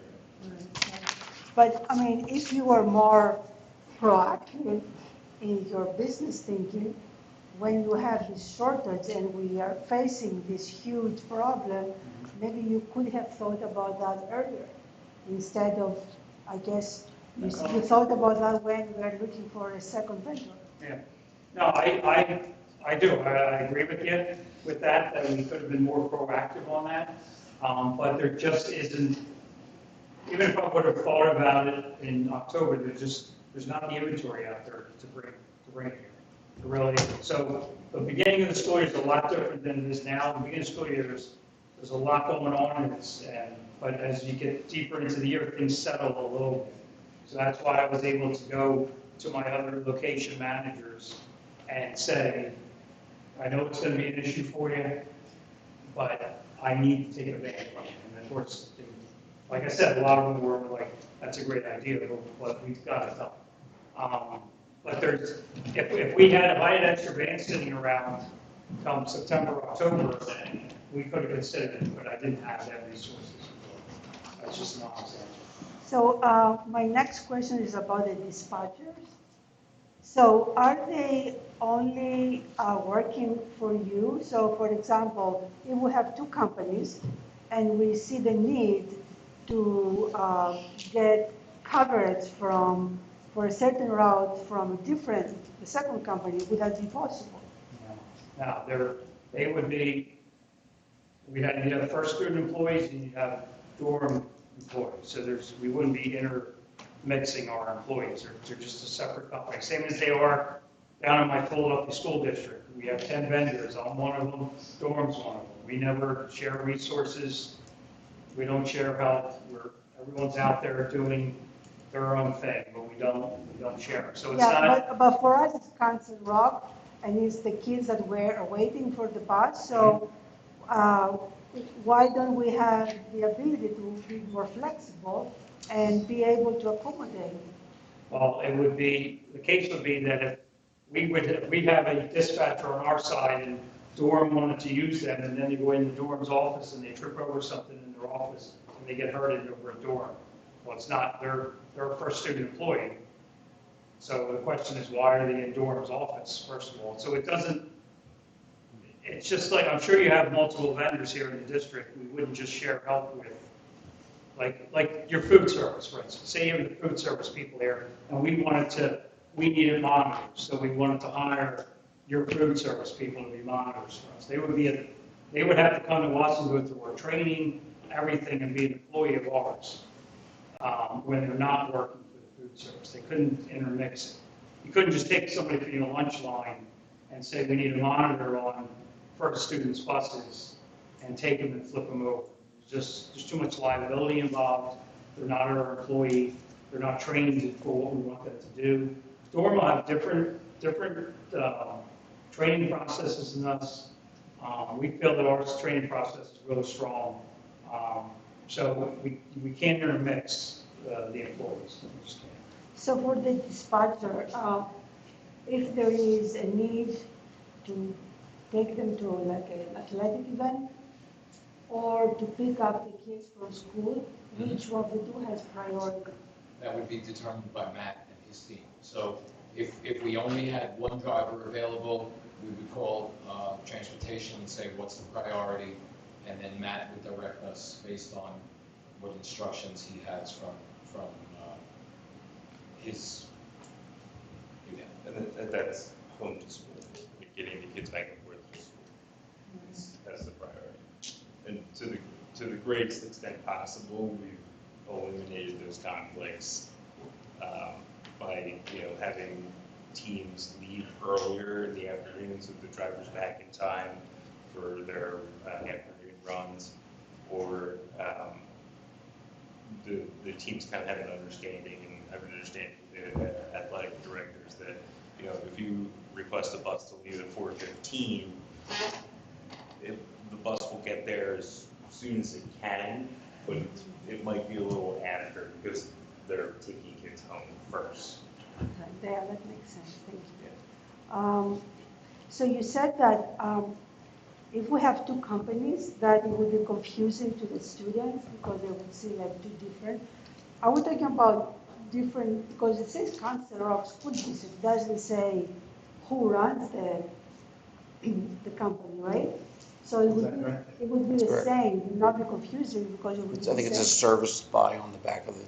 But if you had a bus from each company go to the same school, and the student gets on the first student bus when he should have got on the Durham bus, because we don't communicate directly with the other company.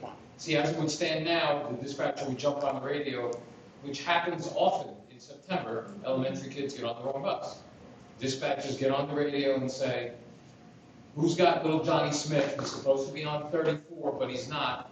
And the drivers will shout out, Johnny Smith, you on the bus? Somebody will find him and we'll get him where he has to go. Well, now if we have two different radio systems, now that's going to be a lot more difficult to affect.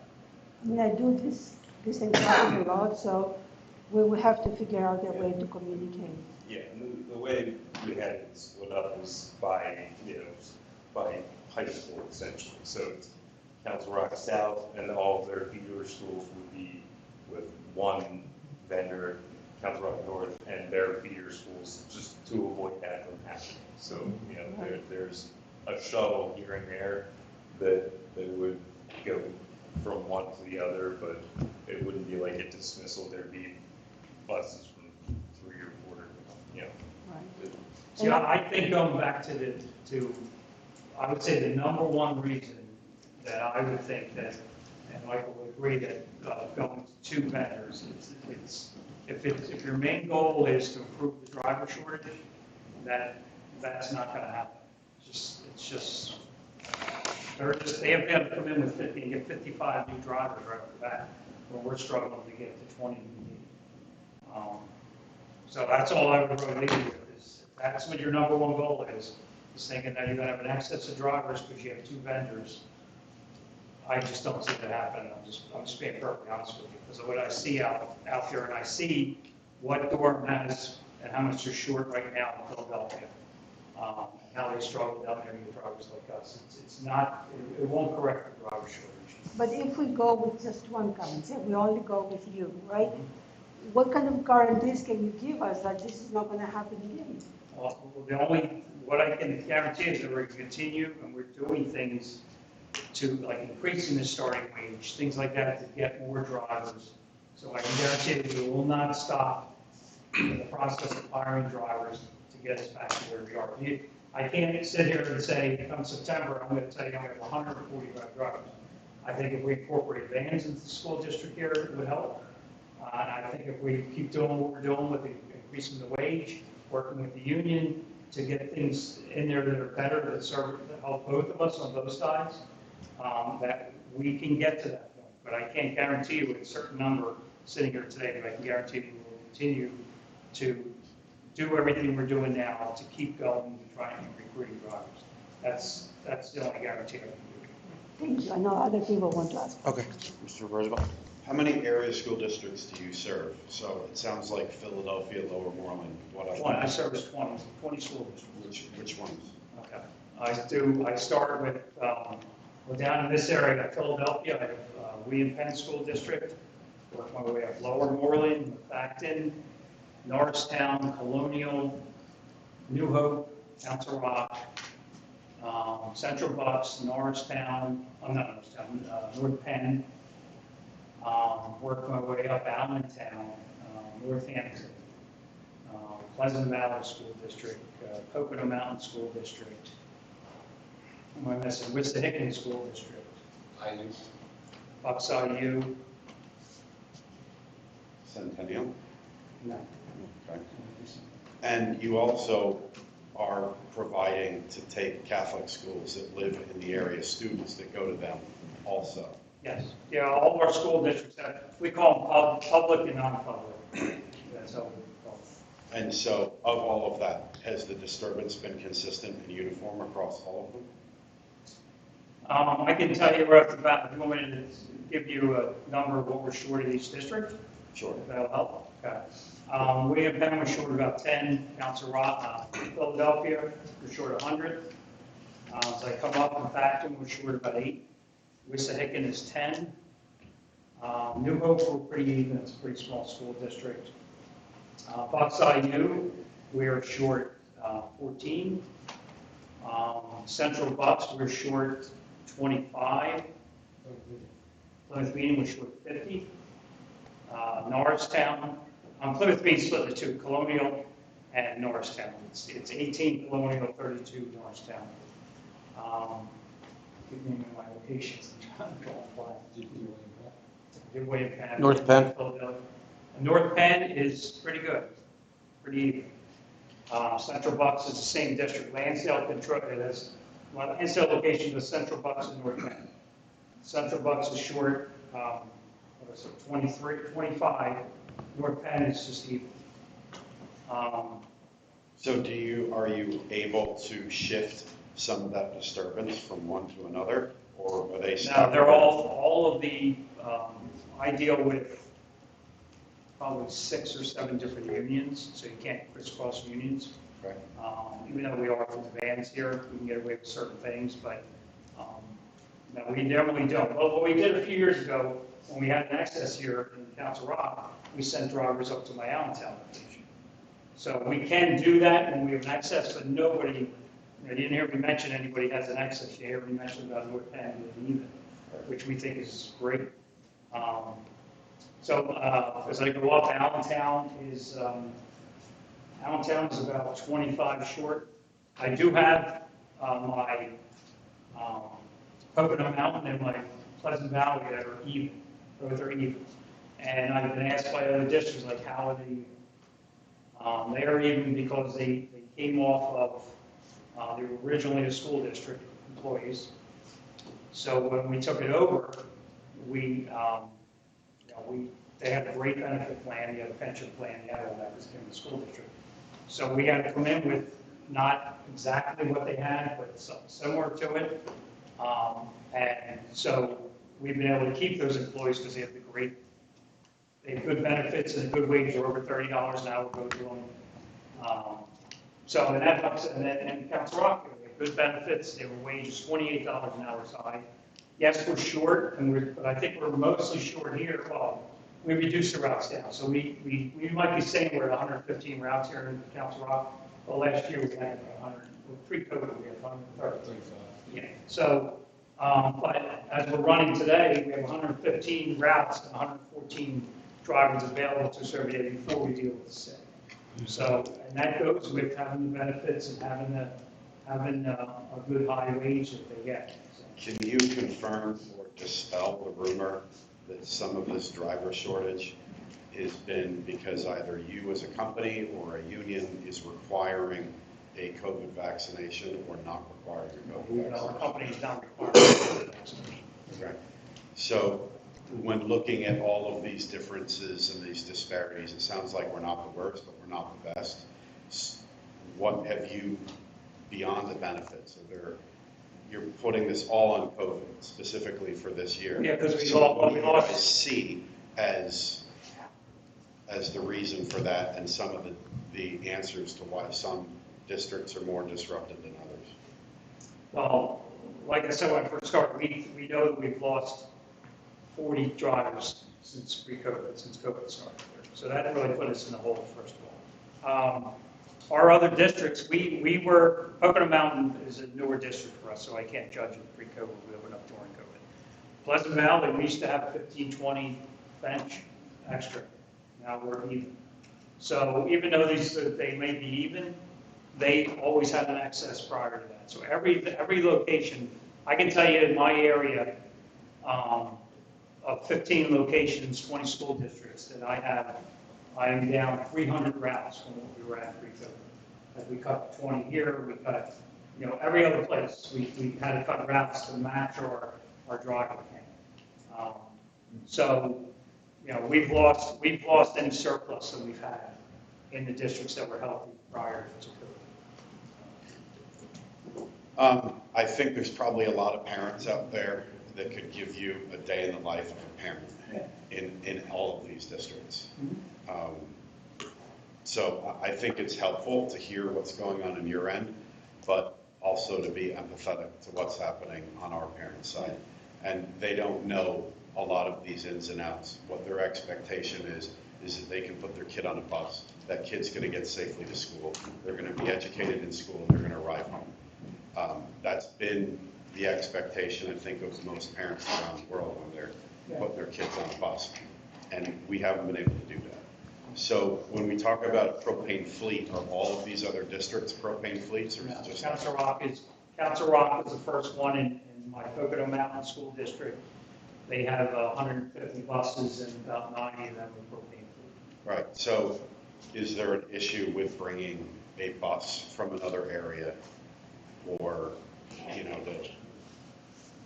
mean, could we? It sounds as more of a driver issue than a bus issue. Oh, absolutely. Yeah. I can tell you as a company, that we are down 4,000 drivers pre-COVID. That's total. So what are we supposed to say, I guess, to our parents when Philadelphia parents are getting money back as a result of their disruption? But what are we supposed to say as far as when they say, how come I aren't getting any money back? Honestly, that's the first I'm hearing about that it was even something that was going to be considered at Council Rock. I know that Philadelphia did it because of the drastic amount of routes that they had to cut, which I said was down 1,200 down to about 900. So it affected a lot of people, a lot of people down there. So, that's just something they needed to do because they were dealing with such a quantity of routes down there and just they were short so many people. Can you at least understand our side? Oh, absolutely. As far as having another vendor in to solve these issues? I'm sure there's a lot of other districts that are trying to figure out how to do this. Well, I think what you're doing with the Sarah Park here, because they have the vans available, is a great way to do it. It is. I have Plymouth Acton School District. We couldn't cover some of the routes, so they went out to the IU and got the IU to do something. That's happening everywhere. That is happening everywhere. But they do, speaking with them, they do want us to get back up to our number because in some cases they're paying more to the other vendor than what they're paying us. So all the districts do that. They do. And when a route is not run, the district isn't billed for that route. I don't know if you're aware. Well, yeah, I'm sure. We're aware of that. Sure he knows that. Okay. Yeah, no, but it is, other districts do that, exactly what you're doing here. It is, but there was a time when you couldn't get anywhere. I even mentioned to Matt in our meeting because he was saying about, the drivers opting out of the school bus route to go on sports. And I said, I have some other districts who have checked other vendors to see if they can do the sports. I'd be like, let's try and get the sports to somebody else and we can concentrate on the sport. But he couldn't get anybody, there wasn't nobody available. Now with Sarah Park here, it's very limited ridership, so that's a much easier thing to do. But there's some districts who can't do their sports. We can't do their sports at all. So on what you passed around for the other van type options, there was a passage in there about safety as your primary concern. I would imagine that would extend to the large full-size yellow buses also, not just the vans. Oh, yeah, absolutely. So in addition to the first view, are there any other safety upgrades or conveniences to parents that you guys have included? For example, perhaps cameras that look at oncoming traffic that are blowing by the wing sign. We do have available, we use Say-On cameras as a camera system. And they actually have a camera that can be put on either to the stop sign that comes out or the left side of the bus that catches, goes like in the center of the left side of the bus with a camera on each side, so it catches the car coming and then catches the license plate as they blow through. So we do have that in some districts. We do have that in some of our districts. They put it in RFPs when they came out. So we in order to have a contract, we had your contract calls for cameras in the buses. We talked about it with Matt. It was pretty vague on what kind of cameras you wanted. So we talked about what kind of cameras we put here. So if that in your RFP it states you want cameras, right? So if putting a camera on the left side of the bus, and also right now it's usually get one in the front of the bus and one in the rear of the bus. So if it's something that adding a stop arm, we call it a stop arm camera, even though it's not physically on a stop arm. It's something that you want us to add to your buses, where it's pretty vague in the RFP what you're looking for in the cameras. So that is something that is basically could still be open to us to do, because we have to insert the cameras anyway, because 5 years ago, they didn't have the camera option in the RFP, it wasn't required. Right. I suppose the other element here is we're now looking at a 2-year increase for more money. How many of these, but at the same point, most of your presentation has been trying to convince us to go with you and to sell, which I would expect you to do. So here's another opportunity. What other elements can you include to sell us on you, to convince us to go with you as opposed to another one? Because at the end of the day, we're just trying to get our kids to school. And if Durham can do that, we're going with Durham. If First Student can do that, we're going with First Student. If somebody wants to buy buses that are sitting around and start their own company and do it, maybe we'll go to them too, because that's our sort of concern.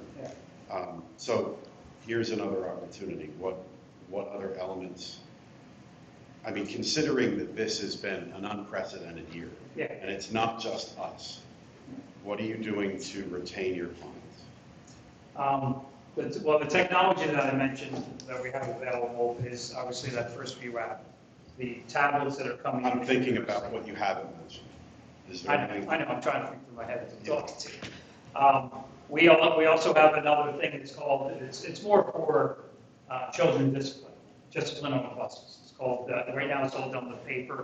Driver turns into the school district gets it to somebody, and a lot of times, and it's not a no jab on the school districts, a lot of times the information never gets back to our drivers. So drivers tend to get it. They have a problem child on the bus. They write them up 4 times, and the kid keeps coming on the bus every day and just not looking at the driver. So we have lost drivers because they didn't feel that the kids were being disciplined. But what we have is it's called First Access, all done computerized.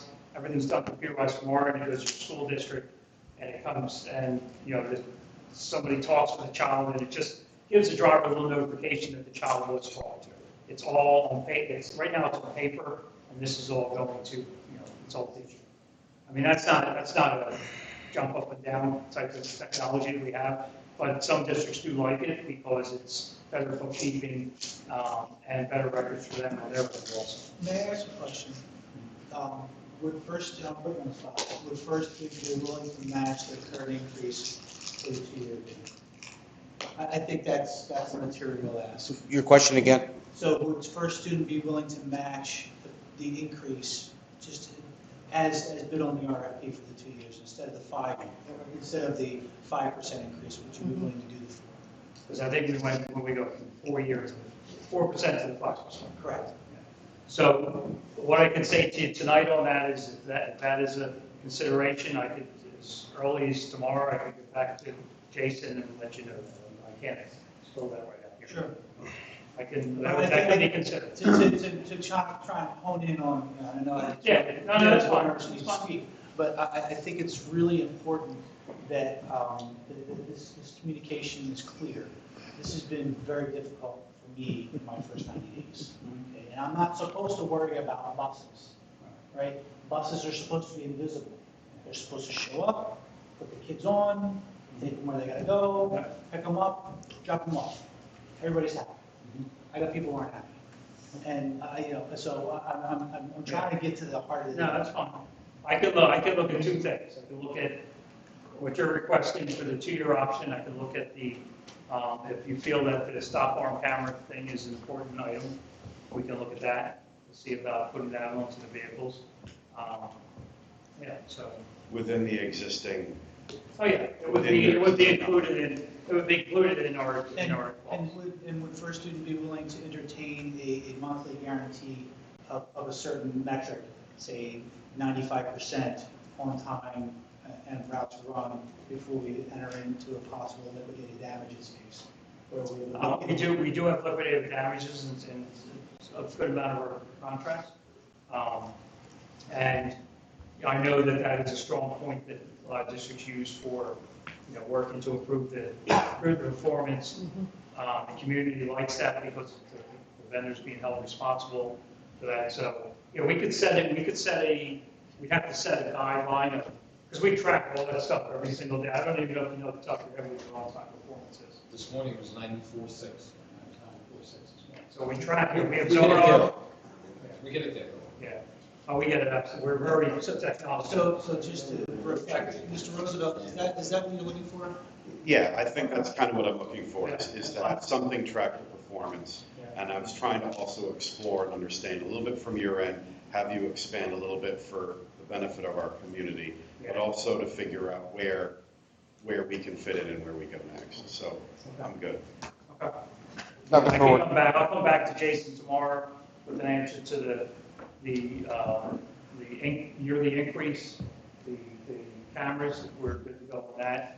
And also we can come up with a performance evaluator that is tied to a liquidated damage.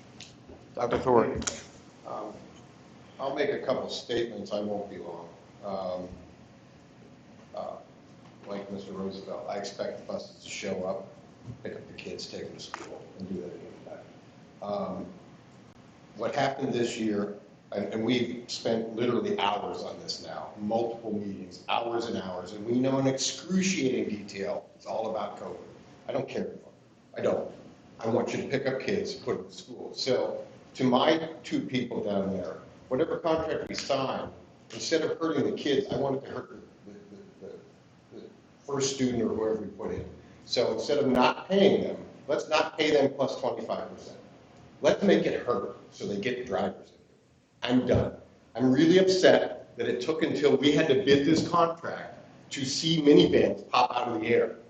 I'm sorry. I'm really upset that it took until this contract negotiation and bidding with 2 people that minivans showed up out of the blue. We've been bidding on them. We've been trying to buy our own for this. So I don't know who's to blame for this, but I'm tired of talking about COVID. I want an answer. I want a solution, period. Come back with a solution so we don't have to talk this COVID thing to death again. That's what I want. I'm done. If you can't deliver drivers, we need to get somebody else in, or we just need to quit driving kids to school because we're hurting kids by not doing this. We have buses that haven't run all year, or damn near all year. And that's not acceptable, ever. Pay them more. We hire contractors so we don't have to deal with this. But here we are talking about it hour after hour after hour. Literally hours of this. You met with these guys and Mr. Hidalgo once alone. We've had Mr. Adams here talking about it. I want a solution, that's all. We know it's COVID or but COVID or whatever you want to say. Don't care. We need a solution. We can talk to death all we want. It's still a solution we need. So figure that out. Cameras on a bus, if there's no drivers, they're just going to be parked at one of our depots, along with all the other freaking propane buses. If we need to go back to gas or diesel, so be it. If it gets kids to school, I don't care. Get kids to school. I'm walking around, we're negotiating, we're talking. Just get kids to school, figure it out, and come back and give us a price tag for it. But guarantee it. I want it to hurt, and not our kids if we can't do it. So, and I can come down on YouTube, and I will if that's where it has to go, but it needs to hurt something other than kids and family. Do that. I don't need the answer. I don't want to hear again about COVID and it's unprecedented. Just do that. That's my statement. Try to follow that one up. Mr. Well, Hickey? I was going to go to similar vein since most of my points were taken by the other board members. I did have a question though about who made the decision years ago, I'm relatively new, to get propane buses? That was former transportation manager Jack Panero. That was a decision made by him, not by... Well, he was the driving force on my end that I communicated with. We voted on that. Okay. You mentioned something about when these guys are quote unquote married to their routes. Are they all married to their routes when they bid on these routes? Yeah, when an employee bids on a route, it's his route unless he gives it up. But are all your employees... All drivers are married to the route unless they give it up. Some of them bid as standbys, meaning they don't bid a specific route. Like, they are the extra people for when someone calls out. So they're the excess. So when, like for example, I don't know, but I'll just use bus 54. This guy must have been out all year. 34. 34, whatever one of them that I get, 52, 32. It's the same guy out all year. Like, is it better to make one person hurt all the time or to share the pain among the district? Like, it's the same people who get stuck. And you can have whatever penalty, and I agree with Mike, the damages for missing routes should be punitive. Yeah. They should be in excess because you know what? Joey and Joey's mom doesn't care that the district isn't paying for a route. What Joey's mom cares about is that she's getting a call 5:30 in the morning on her way to work, that Joey's not getting picked up for school. And like I said, I just don't understand. It's the same people, day in and day out. And to Mike's point, and that's the first thing that I wrote down about these vans. You know, like, you have these vans in other routes, in other districts. Like, you have to think outside the box. I know we went and just purchased 2 new vans. You know, you said you did some creative things with getting rid of, like, 30 routes in our district. But, like, where did the other thinking come about? Like, why didn't we think of vans sooner? You even just said, you know, I got 6 vans from other districts. It hurt them a little bit, but okay, but it's going to help us. Like I just think the level of planning, like, for this long, this is now month, you know, September. This is month 5 is kind of unacceptable. I mean, I don't know what we're doing. And granted, we're not paying for it, but We're paying for it. we're paying for. I mean, it's on I've been sitting on this board for 2 months now, and all I hear about is COVID and buses. I haven't talked about educating a child yet. And I spend all these times in all these meetings talking about the same stuff that we just don't get an answer to. And like somebody said, you know, we shouldn't worry about, like, you know, you put your kid on the bus. You don't even put your kid on the bus. You send your kid out the door. He gets picked up by the bus, and then he shows up at your door at the end of the day. Now, granted, I'm a little older, so I guess you can't let kids out anymore without supervision. But you said the goal was to get more drivers. No, that's not your goal. The goal of the bus service is to deliver kids to and from school safely every day. And you don't have to respond to it, but I agree. And we should start doing that a little more, since everything's going up, and every time I come to a meeting, everybody wants more money. Well, if you're not going to deliver on what you promised, then there should be damages to it that are not just, oh, we're not paying for it. There should be punitive damages to make sure that it doesn't happen again. Yeah, if they're married to the route, the marriage doesn't last very long, and the husband or the wife sooner or later gets pretty irritated if one of the spouses decides to go out on the town repeatedly, right? So when the marriage breaks up, there's also punitive damages, and there's a lot of heartache. So if a driver's married to the route, and that's an example that you used, the driver should suffer a divorce. Is that a union issue? We can't move them off their marriage? It's part of the CBA, right, that they're Which is Well, why pick their routes, they go on they stay on the route. which is specifically why I was asking about concessions. Right.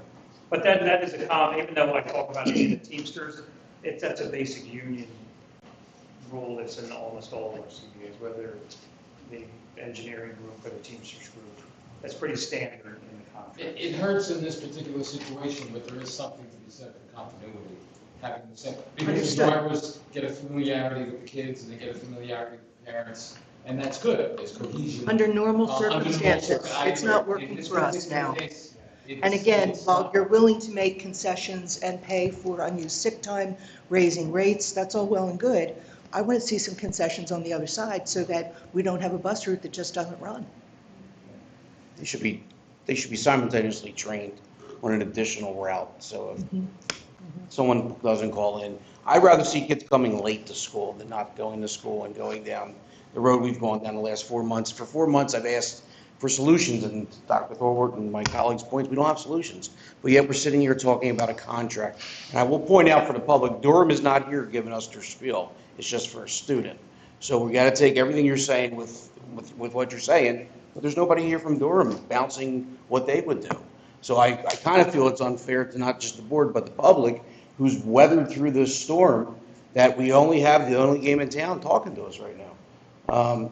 So I just want that to keep in mind. There's no Durham person here. Were they invited? They were not. They were not invited. The sole purpose of this conversation was to let the board know and let First Student answer for the challenges that they're encountering. I think until you find loopholes or you find working agreements within the CBA, we are going to be back here every year.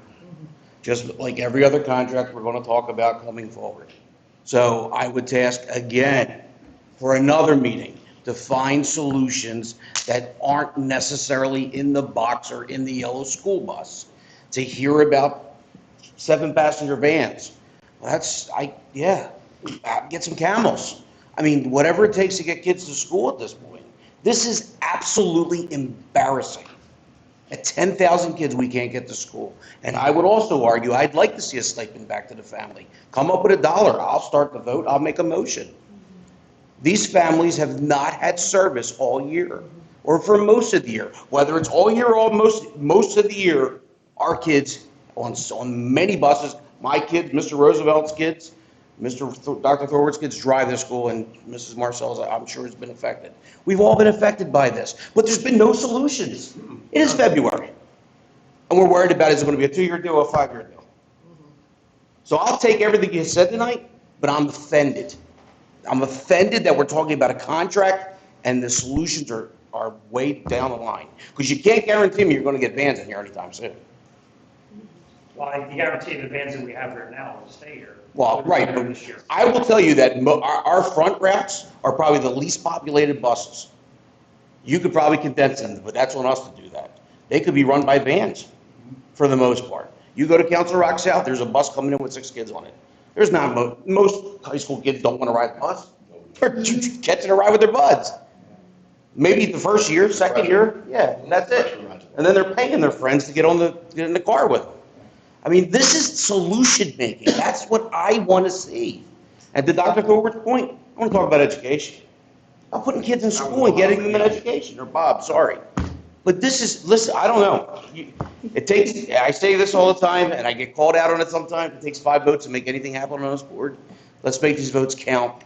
Let's do what we need to do, but it's very unfair not to have Durham here talking to us, because Ms. Pally makes a good point. What about borrowing? What if the guy from Durham says, yeah, I'll pay overtime for that guy to come over? I don't know. I don't hear it. Solutions, folks. It's about solutions.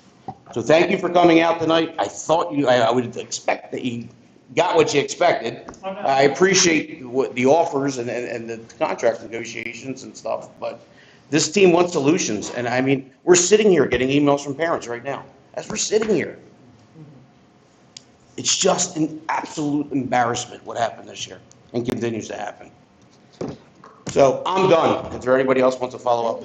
I was just going to completely agree with you. Thank you. But I also think, we've gotten some emails recently where people are literally like telling us how many times their bus message has come through, or, and I know this is tough, but I do think Matt and Jason, if there is a number that like once someone gets to that amount, that they're getting some type of stipend, or I don't know what to do, but like if there's something that we can do to be helpful I just feel bad for these families that like they repeatedly are having problems. I've had some problems, but like personally with my kids, but it's been okay for our particular driver who we love, but we're also in a different situation because of like flexibility, working from home and things like that like a lot of people don't have. And so I just would say, like, for Mr. Salomon's point that he made, like, let's be creative and look for solutions. If part of that is some type of stipend or something to help these parents to feel better or more advanced, whatever it is, like, we don't know the answer, but if you guys need something, please tell us, because I think at this point we're open to it. I think we do need to look at some of the options to move forward, and we do appreciate you guys coming and talking to us. I'm sure you expected this, and so so thank you for being brave and doing that. But we're really hearing from parents now that this is, I mean, it's been continuous, but now like really people are, this is what they're upset about. And when you're talking about the 40th time that something has occurred, I don't know if there's a way to run a list of the people that have been affected the most. I do track it every day, what's missed, and I can get that to you. Well, like a little thing, and I talked to you guys about this, a little thing. Guys out or person's out on a family medical leave of absence, or they're out for whatever reason. When are they coming back to work? At least we could tell the parents, look, Mrs. Jones is out, she's out on a surgery, she's out extended for 2 weeks, your services could be interrupted. That's not even happening. They're waking up at 6:30 and getting a little text saying, guess what, your AM bus is not here. And then at 1:20 they get another text saying, your afternoon bus is here. We can't even give them the common courtesy of saying, look, extended time, a week, 2 days, 3 days, please. I can't expect my kid to walk to school, but I get a text at 6:30 as I'm going to work. That's the pain. That's where solutions have to come in. And I talked about open schools up early. Let's pay our staff to go to school. Let's the parent drop the kid off. At least they know the kids are going to be warm and in an inviting place. Nothing. Nothing. We've heard nothing. A lot of the frustration here is because we're parents and we're volunteers. And a lot of people sitting in this room are making a lot of money. This is your business as far as this. And I think it's frustrating to parents all around when they don't feel like they're getting any relief. They're emailing us to say help. And then here we are sitting around this table for hours on end, coming up with solutions that frankly we're expecting you guys to come up with. And not on month 5 or month 6, but maybe month 1. If I had a client and had similar sort of related experience to this, I don't know how I come back to them and start asking for more money without trying to come in with something else, recognizing that this is my business of what I do. So. And we set taxes. Yeah. In a very short period of time, we could be raising taxes. Right. To pay, or whatever that number pay is. More for this. So this is where I think the frustration is coming from. We feel your pain. We're just hoping that you feel ours. And I will, to Mike's point, you get 10 sick days, what are you using? Parents are using sick time.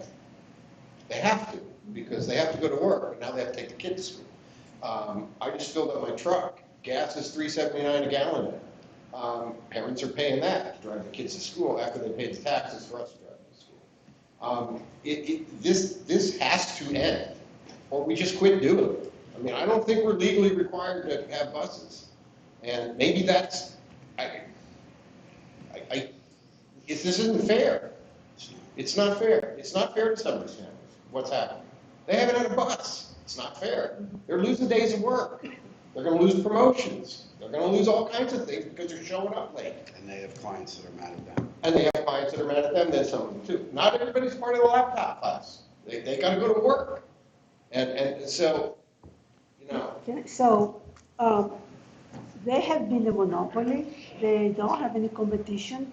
And so when you are in that position, you stop thinking creatively and coming up with solutions.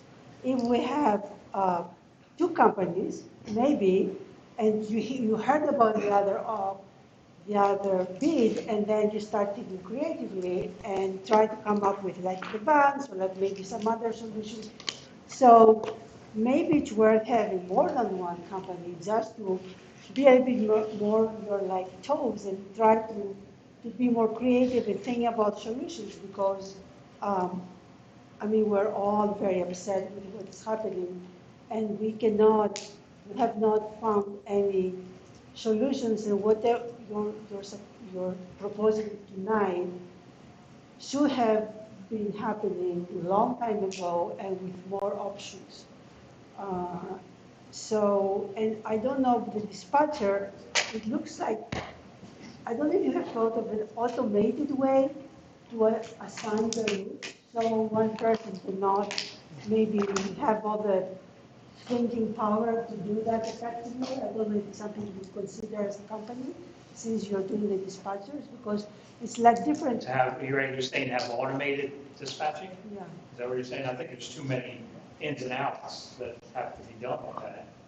I've never seen it where we have an automated dispatch. Maybe in other businesses they do, but I haven't seen that in the school bus transportation. Dispatchers, like, in rates down. Yeah, what do we have? Two. How many dispatchers you have in total? 4? There's 3 in Newtown. 3 in Newtown. So, like after 2 o'clock, it breaks down, there's no one there to help coordinate. I mean, we need another one. Have you guys ever discussed that, another dispatcher? Yeah, we were sending Warren up there in the afternoon was the plan, to get him off the road. Okay. Just for another quick question, and we'll move on, it's late. In the RFP, is these vans that they've spoken about in there? So we'd have to redo that, how we talk to me, how we're We gonna, would simply add it to the scope. Yeah. okay. Upon advice of council, it is a commonly accepted practice to go to an RFP. Okay. Request for proposals, but once those bids are unsealed and all the parties on the table, we can negotiate. Do we know if Durham has the ability to do, I'm sure they can. I will certainly inquire, and if it's the board's pleasure, I know we have a special meeting next week, which was some heavy lifting, perhaps prior to that meeting or at another convenient time prior to March. Whatever the board's pleasure is, I will invite them in and we'll have them give the same discussion. Yeah, I mean, I'm a big fan of competition. I'd like to see, like you want us to give you the whole business for at least the next 2 years. To me, it's, let's have multiple places in here and prove that you're the best. You got 2 years to prove that you're the best. If you're better than Company B or Durham or whoever that may be, then we'd be maybe more inclined to go with you long term. But like I said, go for the competition. Show me that you're the best. Don't miss any rounds. Get those kids to school. Anybody else for sake of argument? All right, thank you, gentlemen. All right, thank you. All right. Mr. Harris, food service update, please. Two final updates. Food service, Chartwell's will do a needs analysis for us for potential Good evening. purchase. Thank you. Thank you. And there was consideration of, earlier in the year, there was presentation, consideration of Chartwell's employee bonus, which is paid from food service funds. And I know it's not lost upon me that we brought several financial requests to the board, but this is unique in its construct, that it is only a bonus, and it is with funds that can only be paid to food service workers or for food service products. So this does not impact the general fund, this request. Surplus food service funds cannot be used to pay general fund expenses, so you can't supplant those funds to buy buses or computers or additional teachers. They can not be used to renovate cafeterias, but they can be used to purchase equipment and hire staff, and we've worked with that, and we've actually raised the starting salary, the hourly rate in September for food service prior to my arrival. So Chartwell has been really a valued partner in that regard. And then existing food service funds can be used to pay for those increases in salary and benefits of existing food service staff in terms of bonus. So the construct we're asking for the board to consider is a bonus structure that would go from retroactive from December until June. If you go to the next slide, please. Current staffing conditions, they're short, 17 full and part-time positions. The board increased the starting wages through agreement from $9.50 to $12 an hour, and they're currently losing staff, probably two per month due to higher paying jobs. All in all, this is Chartwell's attempt to both spend down the fund balance, which we are really required to do by law. We're not supposed to have a huge fund balance in that account, and take advantage of the summer seamless option where the federal government, USDA, and the Department of Food and Nutrition are subsidizing our lunches at the middle school and elementary schools. So whatever costs they're giving out, that money's coming back to the district in the way of a reimbursement from that program. So the monthly incentives, where when additional revenue is available through the SSO, we cannot reduce the wages if that program were discontinued. So if we went back to the original, where we end up paying from the general fund about $150,000 to $200,000 a year to fund food service, which is the norm, we're now experiencing a surplus. Matt, go to the next slide, please. If you look for July to December, and you just go to the bottom line, the profit or loss from July to December is $493,000 just for half a year, where it was usually $75,000, $80,000. It's forecast at the end of the year to be at $948,000. That is a lot of money. And we're looking at opportunities to replace equipment that's been aging. We have several kitchens that are brand new renovated. So the challenge we have in this particular construct is we don't want to overburden the food service budget with wage increases that are unsustainable in future years. But we want to be able to reward those people who have been with us, serving our kiddos every day, and I've made it a point to go to several of these locations, and that they're delightful staff, and they're really warm, and they care about the kids, and I want to advocate for this group of people to give them a little bit of a bonus so that so this board can say that it recognizes the work that they're doing, it doesn't impact the general fund budget, and it honors the work that they're already doing. Next slide. Incentive proposal, which was put forward, the $500 bonus for full-time, $300 bonus for part-time in February, $150 monthly bonus full-time, $100 for each month during the SSO. So as long as we do an SSO, if we're getting money back from the federal government and the state for this program, we want to be able to honor those folks while they're working in really challenging conditions. The current ask is about $66,000 from now to the end of the year. So if you go back to the previous slide, you can see you're going to be still in the $400,000 range, even if you held true to that to your current year to date. So zero impact to the general fund budget, zero impact to your current spend in any other area except for buying down the food service budget or food service fund balance, which we will have to do eventually. So this kind of accelerates. Any questions? Yeah. Any questions from the board? Yeah, I'll start this one. Yeah, Dr. Thor. Jason's probably thinking I'm going to come forward on this one. Let me just start by saying when schools have a power outage or there's a Chartwell shows up and helps. They open buildings, they make food. Chartwell has showed up for us a lot over the last couple of years. And they didn't come with a handout here. This is a way, as Jason said, to recognize them and give them a few bucks of money that we got from the government.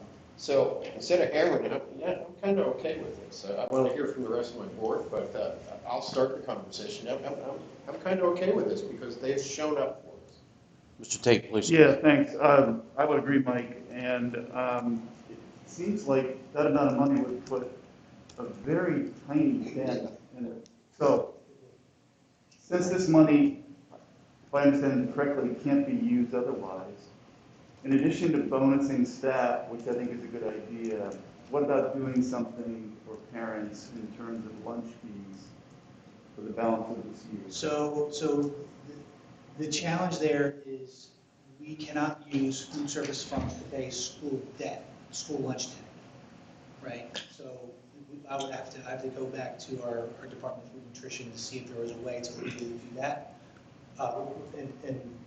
In other words, to give a discount, but we're discounting, everyone eats for free at the middle school, high school, unless they're purchasing a la carte items. So those. Which many are. Yeah, so that really, it would be, that could potentially be in the form of a rebate, and that is something that is not, it's frowned upon for. What a cumbersome. Correct. Mrs. McKay? Thanks. Sorry. I have a question. I also agree with this. I think this is a really smart move and a well-deserved move for these employees. Did I see that we're short-staffed in this area as well? We are. So in addition to retention, are we thinking about doing anything to attract and hire? We are concurrently, we're working with Chartwell's to do those advertisements. We actually see it come out in the CR Weekly, it's advertised on the website. But financially? Financially, so I don't know what they're doing as far as a sign-on bonus or anything like that, but I could certainly bring that back to them and talk about it. I mean, when we're saying, here's money available to us and that's a need, just a suggestion. Sure. Mrs. Marcel? I had two questions. One is sometimes I hear from my kids and from other friends' kids that like they either don't want to buy lunch because it takes too long, or like that it's like this impediment that's going to take more so maybe for elementary kids. So is that staffing issue potentially connected? So okay. So I would imagine we're down at least 2 to 3 staff members in the kitchen. So I've been in Rolling Hills, and I saw second and third grade lunch there. There are 2 delightful ladies who were, I mean, so loving and kind. But when those kiddos showed up, and to get a fully chargeable meal, there has to be someone not only tallying, but making sure that they're getting the right items on the plate. Because we are preparing for our food service audit in March, and we want to make sure that we are serving a fully reimbursable meal with all the components. And then, so that takes an extra pair of hands, sometimes an extra set of eyes to keep an eye on that. So it's my belief that this will help retain our current workforce, and and for Ms. McKee's idea regarding sign-on bonus, I think that will be well received, but I didn't want to come to the well too deep. And what is the time period for each month? Is this just through the end of the year? Correct. So the proposal is to go for SSO as long as it lasted, right? And so I've actually reached out to our elected officials, both offices, Senate and House, to ask if there is any contemplation of that being continued in the legislature. And the answer I got was, you're the first person to ask me this question. So, and I remember when, working in another district, it was a very easy lift for us to make every student free, but places like Council Rock, New Hope, I actually, and I don't want to take any credit, but I did advocate for places like this who weren't on the program, and to allow the SSO to be extended. It was just, being a thought leader in that area, I want to make sure that this is something that's meaningful to not only parents who may have some financial challenges temporarily, but even ongoing. If a student is eligible for free and reduced lunch, that we're more than willing to make those adjustments. But for those parents who are in those temporary situations, I would certainly advocate for any kid so that they don't go hungry, including taking money out of my pocket to buy granola bars. But that's something that we're advocating for with our elected partners in this team. And we still have good participation in that program. Okay. Thank you. I'll give it. Mr. Roosevelt? I think a few meetings ago, we approved additional fryers. Was that also out of this? Yes. And does those numbers factor in? So the fryers would come out of the general fund, but the other 30-some thousand would come out of this. But I thought this could only pay for equipment or employees, so why didn't we take the money out of the fryers? We did. So the fryers were going to the high school, and they're not on the program. Okay. So that was an exception. The other thing, as far as paying this down, can we offer more food choices with this? Can we expand our menu options? Can we provide for different things? I know my kids sometimes come home, it's like, what'd you eat? Pizza. What'd you eat? Pizza. What'd you eat? Pizza. I know the kids like pizza, but sometimes I say, well, why? Well, there's nothing else I like. Sure. So I'm wondering, especially from a nutritional standpoint, I'm not advocating to take away pizza, relax kids, but I'm wondering if there's something else that we can put on there as far as maybe fruits, as far as other items to help pay that down. So we do, in order to have a fully reimbursable meal, there is a fruit and vegetable requirement in addition to the main entree. Okay. And there are supply chain issues that complicate the ability to deliver. So the menus are produced a month in advance, and on Wednesday, it's supposed to be, certain item, and it didn't come on a truck. Right. So when it doesn't come on the truck, then pizza's to go to. And some of those challenges we have been experiencing. So the construct I'm looking to enjoy with going forward is to have more tastings as those items become available, because there are elementary kiddos who have food insecurities, and they've never tried a particular food item, and to get them to perhaps like it, they tried at school and they say, oh, other kids are at school. So that is part of food service. Yeah, I mean, I think that this option is basically pretty obvious. And I think that I'm in agreement here with a lot of other people, that if we've got this money, we can't use it for anything else. We have to spend it down. Let's spend it down in the most sensible way. And for me, that would be helping the families out at home in some capacity. Maybe kids don't have to pay for as many or any items to help that start going down. Paying for more food, better food, and the employees that serve it, helping them out, giving something that goes back. How many of the employees that work for Chartwell's are maybe local, or are they coming from different areas? I can get that number, but a good percentage of them are local. Yeah. So I mean, if we can't give back to the parents directly, we can give to the employees directly, and if we can give back to the kids and the parents indirectly by offering more freebies or something, that probably makes the most sense, along with any other equipments that we could bring in to offer better. I did charge Chartwell's with doing a comprehensive review of items. I don't like coming to this board and saying, well, I need a $5,000 refrigerator. And then next month it's a hot box. Right. And then I want to give you a list. It's going to cost a couple $100,000. We're CodeStar's bid. We've got permission from the Department of Food and Nutrition. Let's go. And then my assistant Michelle types away and gets the order out. We like it. We like solutions. Good. Mr. Just building on something that Mr. McKee said, you were talking about the bonuses. How about as not only a sign-on bonus, but what about like if a current employee would bring someone else on, to give them a bonus for bringing, for finding a new employee? I can certainly bring it to them. So truthfully, they're Chartwell's employees. Right. And this is their proposal. And I think they were being frugal in their approach, knowing that the multiple polls that are coming to the board. So I'm hearing that there's some opportunity to bring that. So I will certainly go back and ask them to revise and look to be as generous as possible. Mr. Harris, I'm sorry. Please. We're talking about some of the suggestions about freebies with food. If they're on with the school lunch program, aren't there limitations to what kinds of things they can have? So you can't have lots of freebies of ice cream and things because you have to maintain a certain nutritional value. And I think also the kids have to take certain things on their tray, so they get a fruit, they get all this stuff, they just don't eat it. Well, that's where I'm coming from. I'm not saying give them ice cream and candy. I'm trying to figure out how can we spend this. Can we give them salmon? Good luck with that. I like that. Nice try. Good luck. So if by the end of whatever time limit we have, we don't spend the surplus, what happens to it? it stays in fund balance.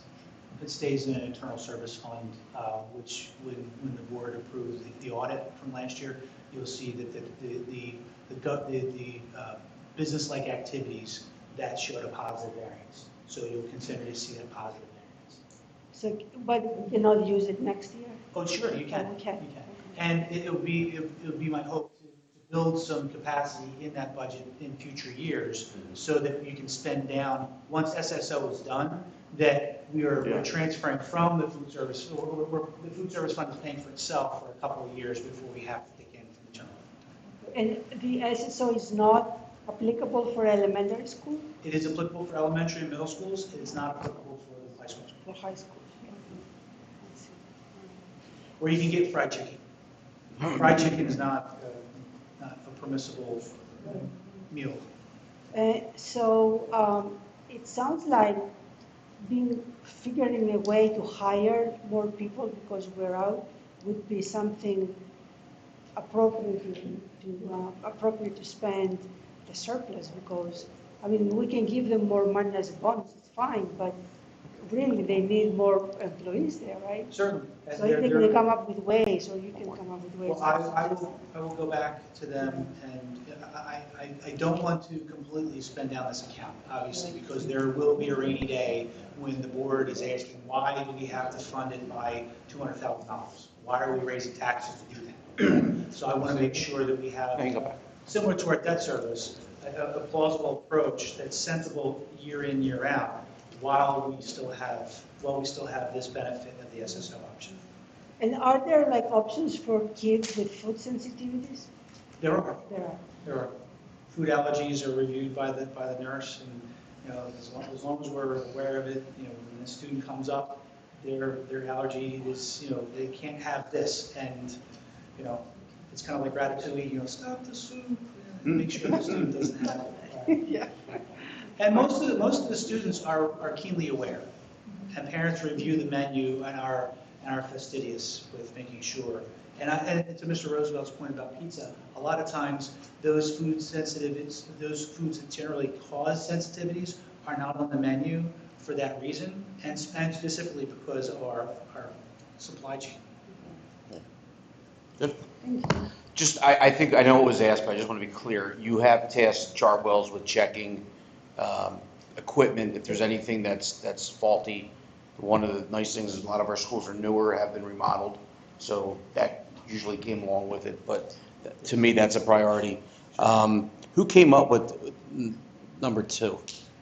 Is this all presented by Chartwells? Yes, so the original thought was to go back to December and have that $500 portion for December.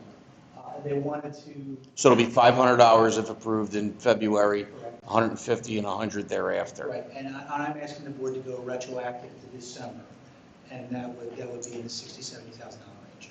Okay.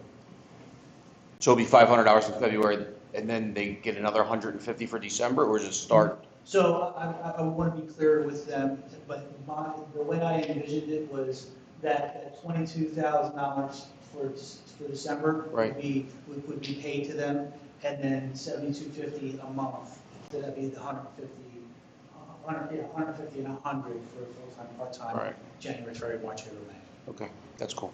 And I'll make just a couple comments. One of my first votes as a new board member, I said, Bciu, was not happy with where we were going with our food service. And I think we gave Chartwells a 1-year deal at the time. And a year later, I ate my words and said, not only was I happy, I was extremely happy because they became a word that we use very too often. It's partner. They became a partner to the school district. For me, during the course of the last 2 years, these ladies have been in our parking lots handing out brown bags. These employees are at my PTO events, helping ensure that goods are there and helping ensure that the kids are number one. So I don't use the word partner too lightly, but this is the closest thing, and they fit the bill and they fit the definition as partner. So for me, this is an easy one. I think it's money well spent because we have to use it no matter what, and I would even argue it's money well spent regardless. because if we don't do it, who's going to do it? We want them coming to work, and, you know, I do lunches, 5 lunches a day or 4 lunches a day. I know what it's like, it's hectic. But my kids look at it as an event when they go to lunch, because the lunch ladies always take care of them. So this is the least we can do as a district, the money's there. So I applaud this, Mr. Harris, for bringing us to the board. And yeah, let's do what we gotta do for these folks. Thank you. My pleasure. All right, Keystone? One other quick clarification. You're not getting salmon. I know. It's done. Cod, we'll get cod. How about that? How, you mentioned that we have to spend this, we have to spend it on food services, and that we can't run a balance. Is there a time period that we can't carry this balance for? So so similar to our transportation challenge, where these are unprecedented times, this is an unprecedented, unanticipated outcome of the SSO program. Yeah. And so we got a letter of I want to say, I call it the bad boy letter, that we have too much fund balance from PDE. So we had to put together a plan, and that's why you saw the amounts for starting salaries go from 950 to 12. That was the first iteration of that, and the board approved it. So we're still experiencing positivity in that fund. So I don't have a firm answer for you to say, well, you have to have 6% of your budget. So similar to our fund balance policy, we don't have a sitting document that I can point to on PD's website that says you've got to have exactly X amount or less. And this is reassessed every year or every month? Just one quick question. Please. My recollection is that in a typical year previous to COVID, the food service operation ran a deficit of around 200,000. That's correct. So we will get to a deficit situation eventually, and we can use this money until we get to that deficit. We can. Right. And to your point, I'm glad that you are factoring that in. And I think it would just be helpful for us to know what that plan and factor is that everybody agrees with. It's a great idea. Thank you. Sure. Proceed, sir. Keystone Collections. I will tell you that I was appointed recently to the tax appeal board with the Tax Collectors Commission, so thank you for the opportunity. They did give us a Keystone Collection update. The remainder of the year, this is their forecast, so these are numbers taken directly from the letter they sent me. We have about $8 or $9 million left on the line to collect in EIT. They're forecasting an additional 11 million. Okay, I'm not holding my breath, but that's based on prior collections, and we did experience a significant positive variance in our expected revenue from EIT. And then the projection for the fiscal year 22-23 is $20,500,000, which is significantly up because we have about $18 million on the line that we expected. I say that with significant optimism because these folks, we pay them to collect this. They take their commissions from it, and they've been pretty spot on. And this positivity is not experienced everywhere. I will tell you that based on my notes, the one word that I wrote down was stable collections for Council Rock. And we're up 15% in EIT. So when we talk about the conversations regarding Act 1 and raising property taxes, this is certainly something that the board could take either an aggressive or a pessimistic approach, a conservative approach, to leave collections estimated to be consistent, and then expect a windfall at the end of the year, or to put your money metaphorically where your mouth is and put that money on the line and hope you collect it. Questions so far? Just one, since it got brought up last year, when we found money under the couch. Last year, when $8 million was found under the couch, we decided to spend $51 million and renovate a couple schools. If indeed we find money under the couch this year, does that give Richboro the opportunity to get done this year? I couldn't answer that with any level of certainty without Doug in the room. Something I know that. Yeah. Well, similar to the conversation with our You mean this calendar year? Not necessarily school. This calendar. Wow. that's a heavy lift. I would feel comfortable speaking for Doug and saying that's a really heavy lift. I was just gonna add, like, I think by having that conversation, like, they can let us know what the timing could be, if we could accelerate it, what, so that'll be part of the conversation, for sure. We will be doing a joint presentation next week as the board considers the facilities plans and the additional contract considerations next week at the special meeting. So I will make sure that I communicate with Doug and say that we've got some homework to do. Well, I would just ask you, you have a meeting and then a special meeting after it, and it's 10 o'clock now, don't bring buses back, because we don't have the time next week for this, but be mindful, there's 2 meetings. Sure. So, And so to the local services tax, that collection estimate is a little under, and I think that's because of classification changes for certain individuals. And that's less impactful to the budget, but it does, the fiscal year projection for next year is equal to what we currently have on the line projected. So that's kind of a push, but the really good news was the remainder to be collected this year. If we collect the plan, that eliminates the deficit budget that we have. How good has their estimates been?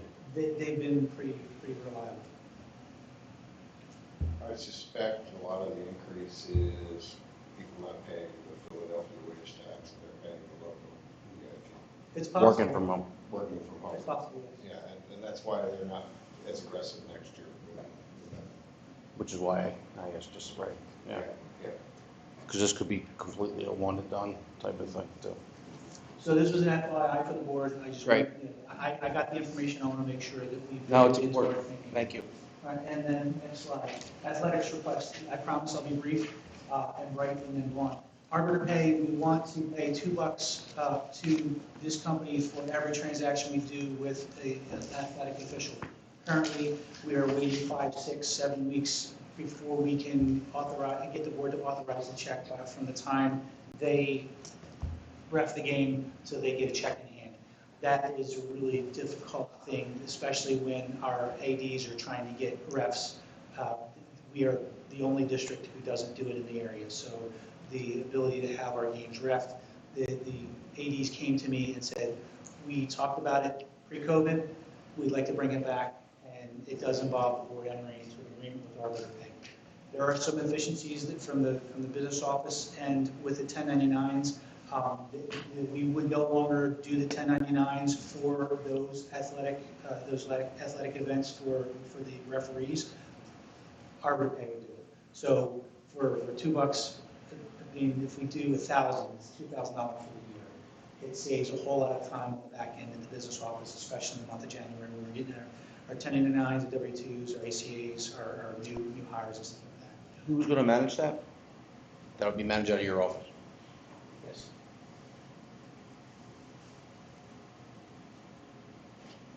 Any questions from the board? I don't know what we pay our refs, so that $2.15 per transaction is fine unless, we start doing 6 transactions a week, in which case maybe we should be paying him or her weekly. So that would be my own. Well, so to that point, the transaction is for the week. It would be, so if that's their only job that week, then we pay them in that week so that they can get, so Arbiter, we would certify it at the end of a period, similar to a payroll. Okay, all right.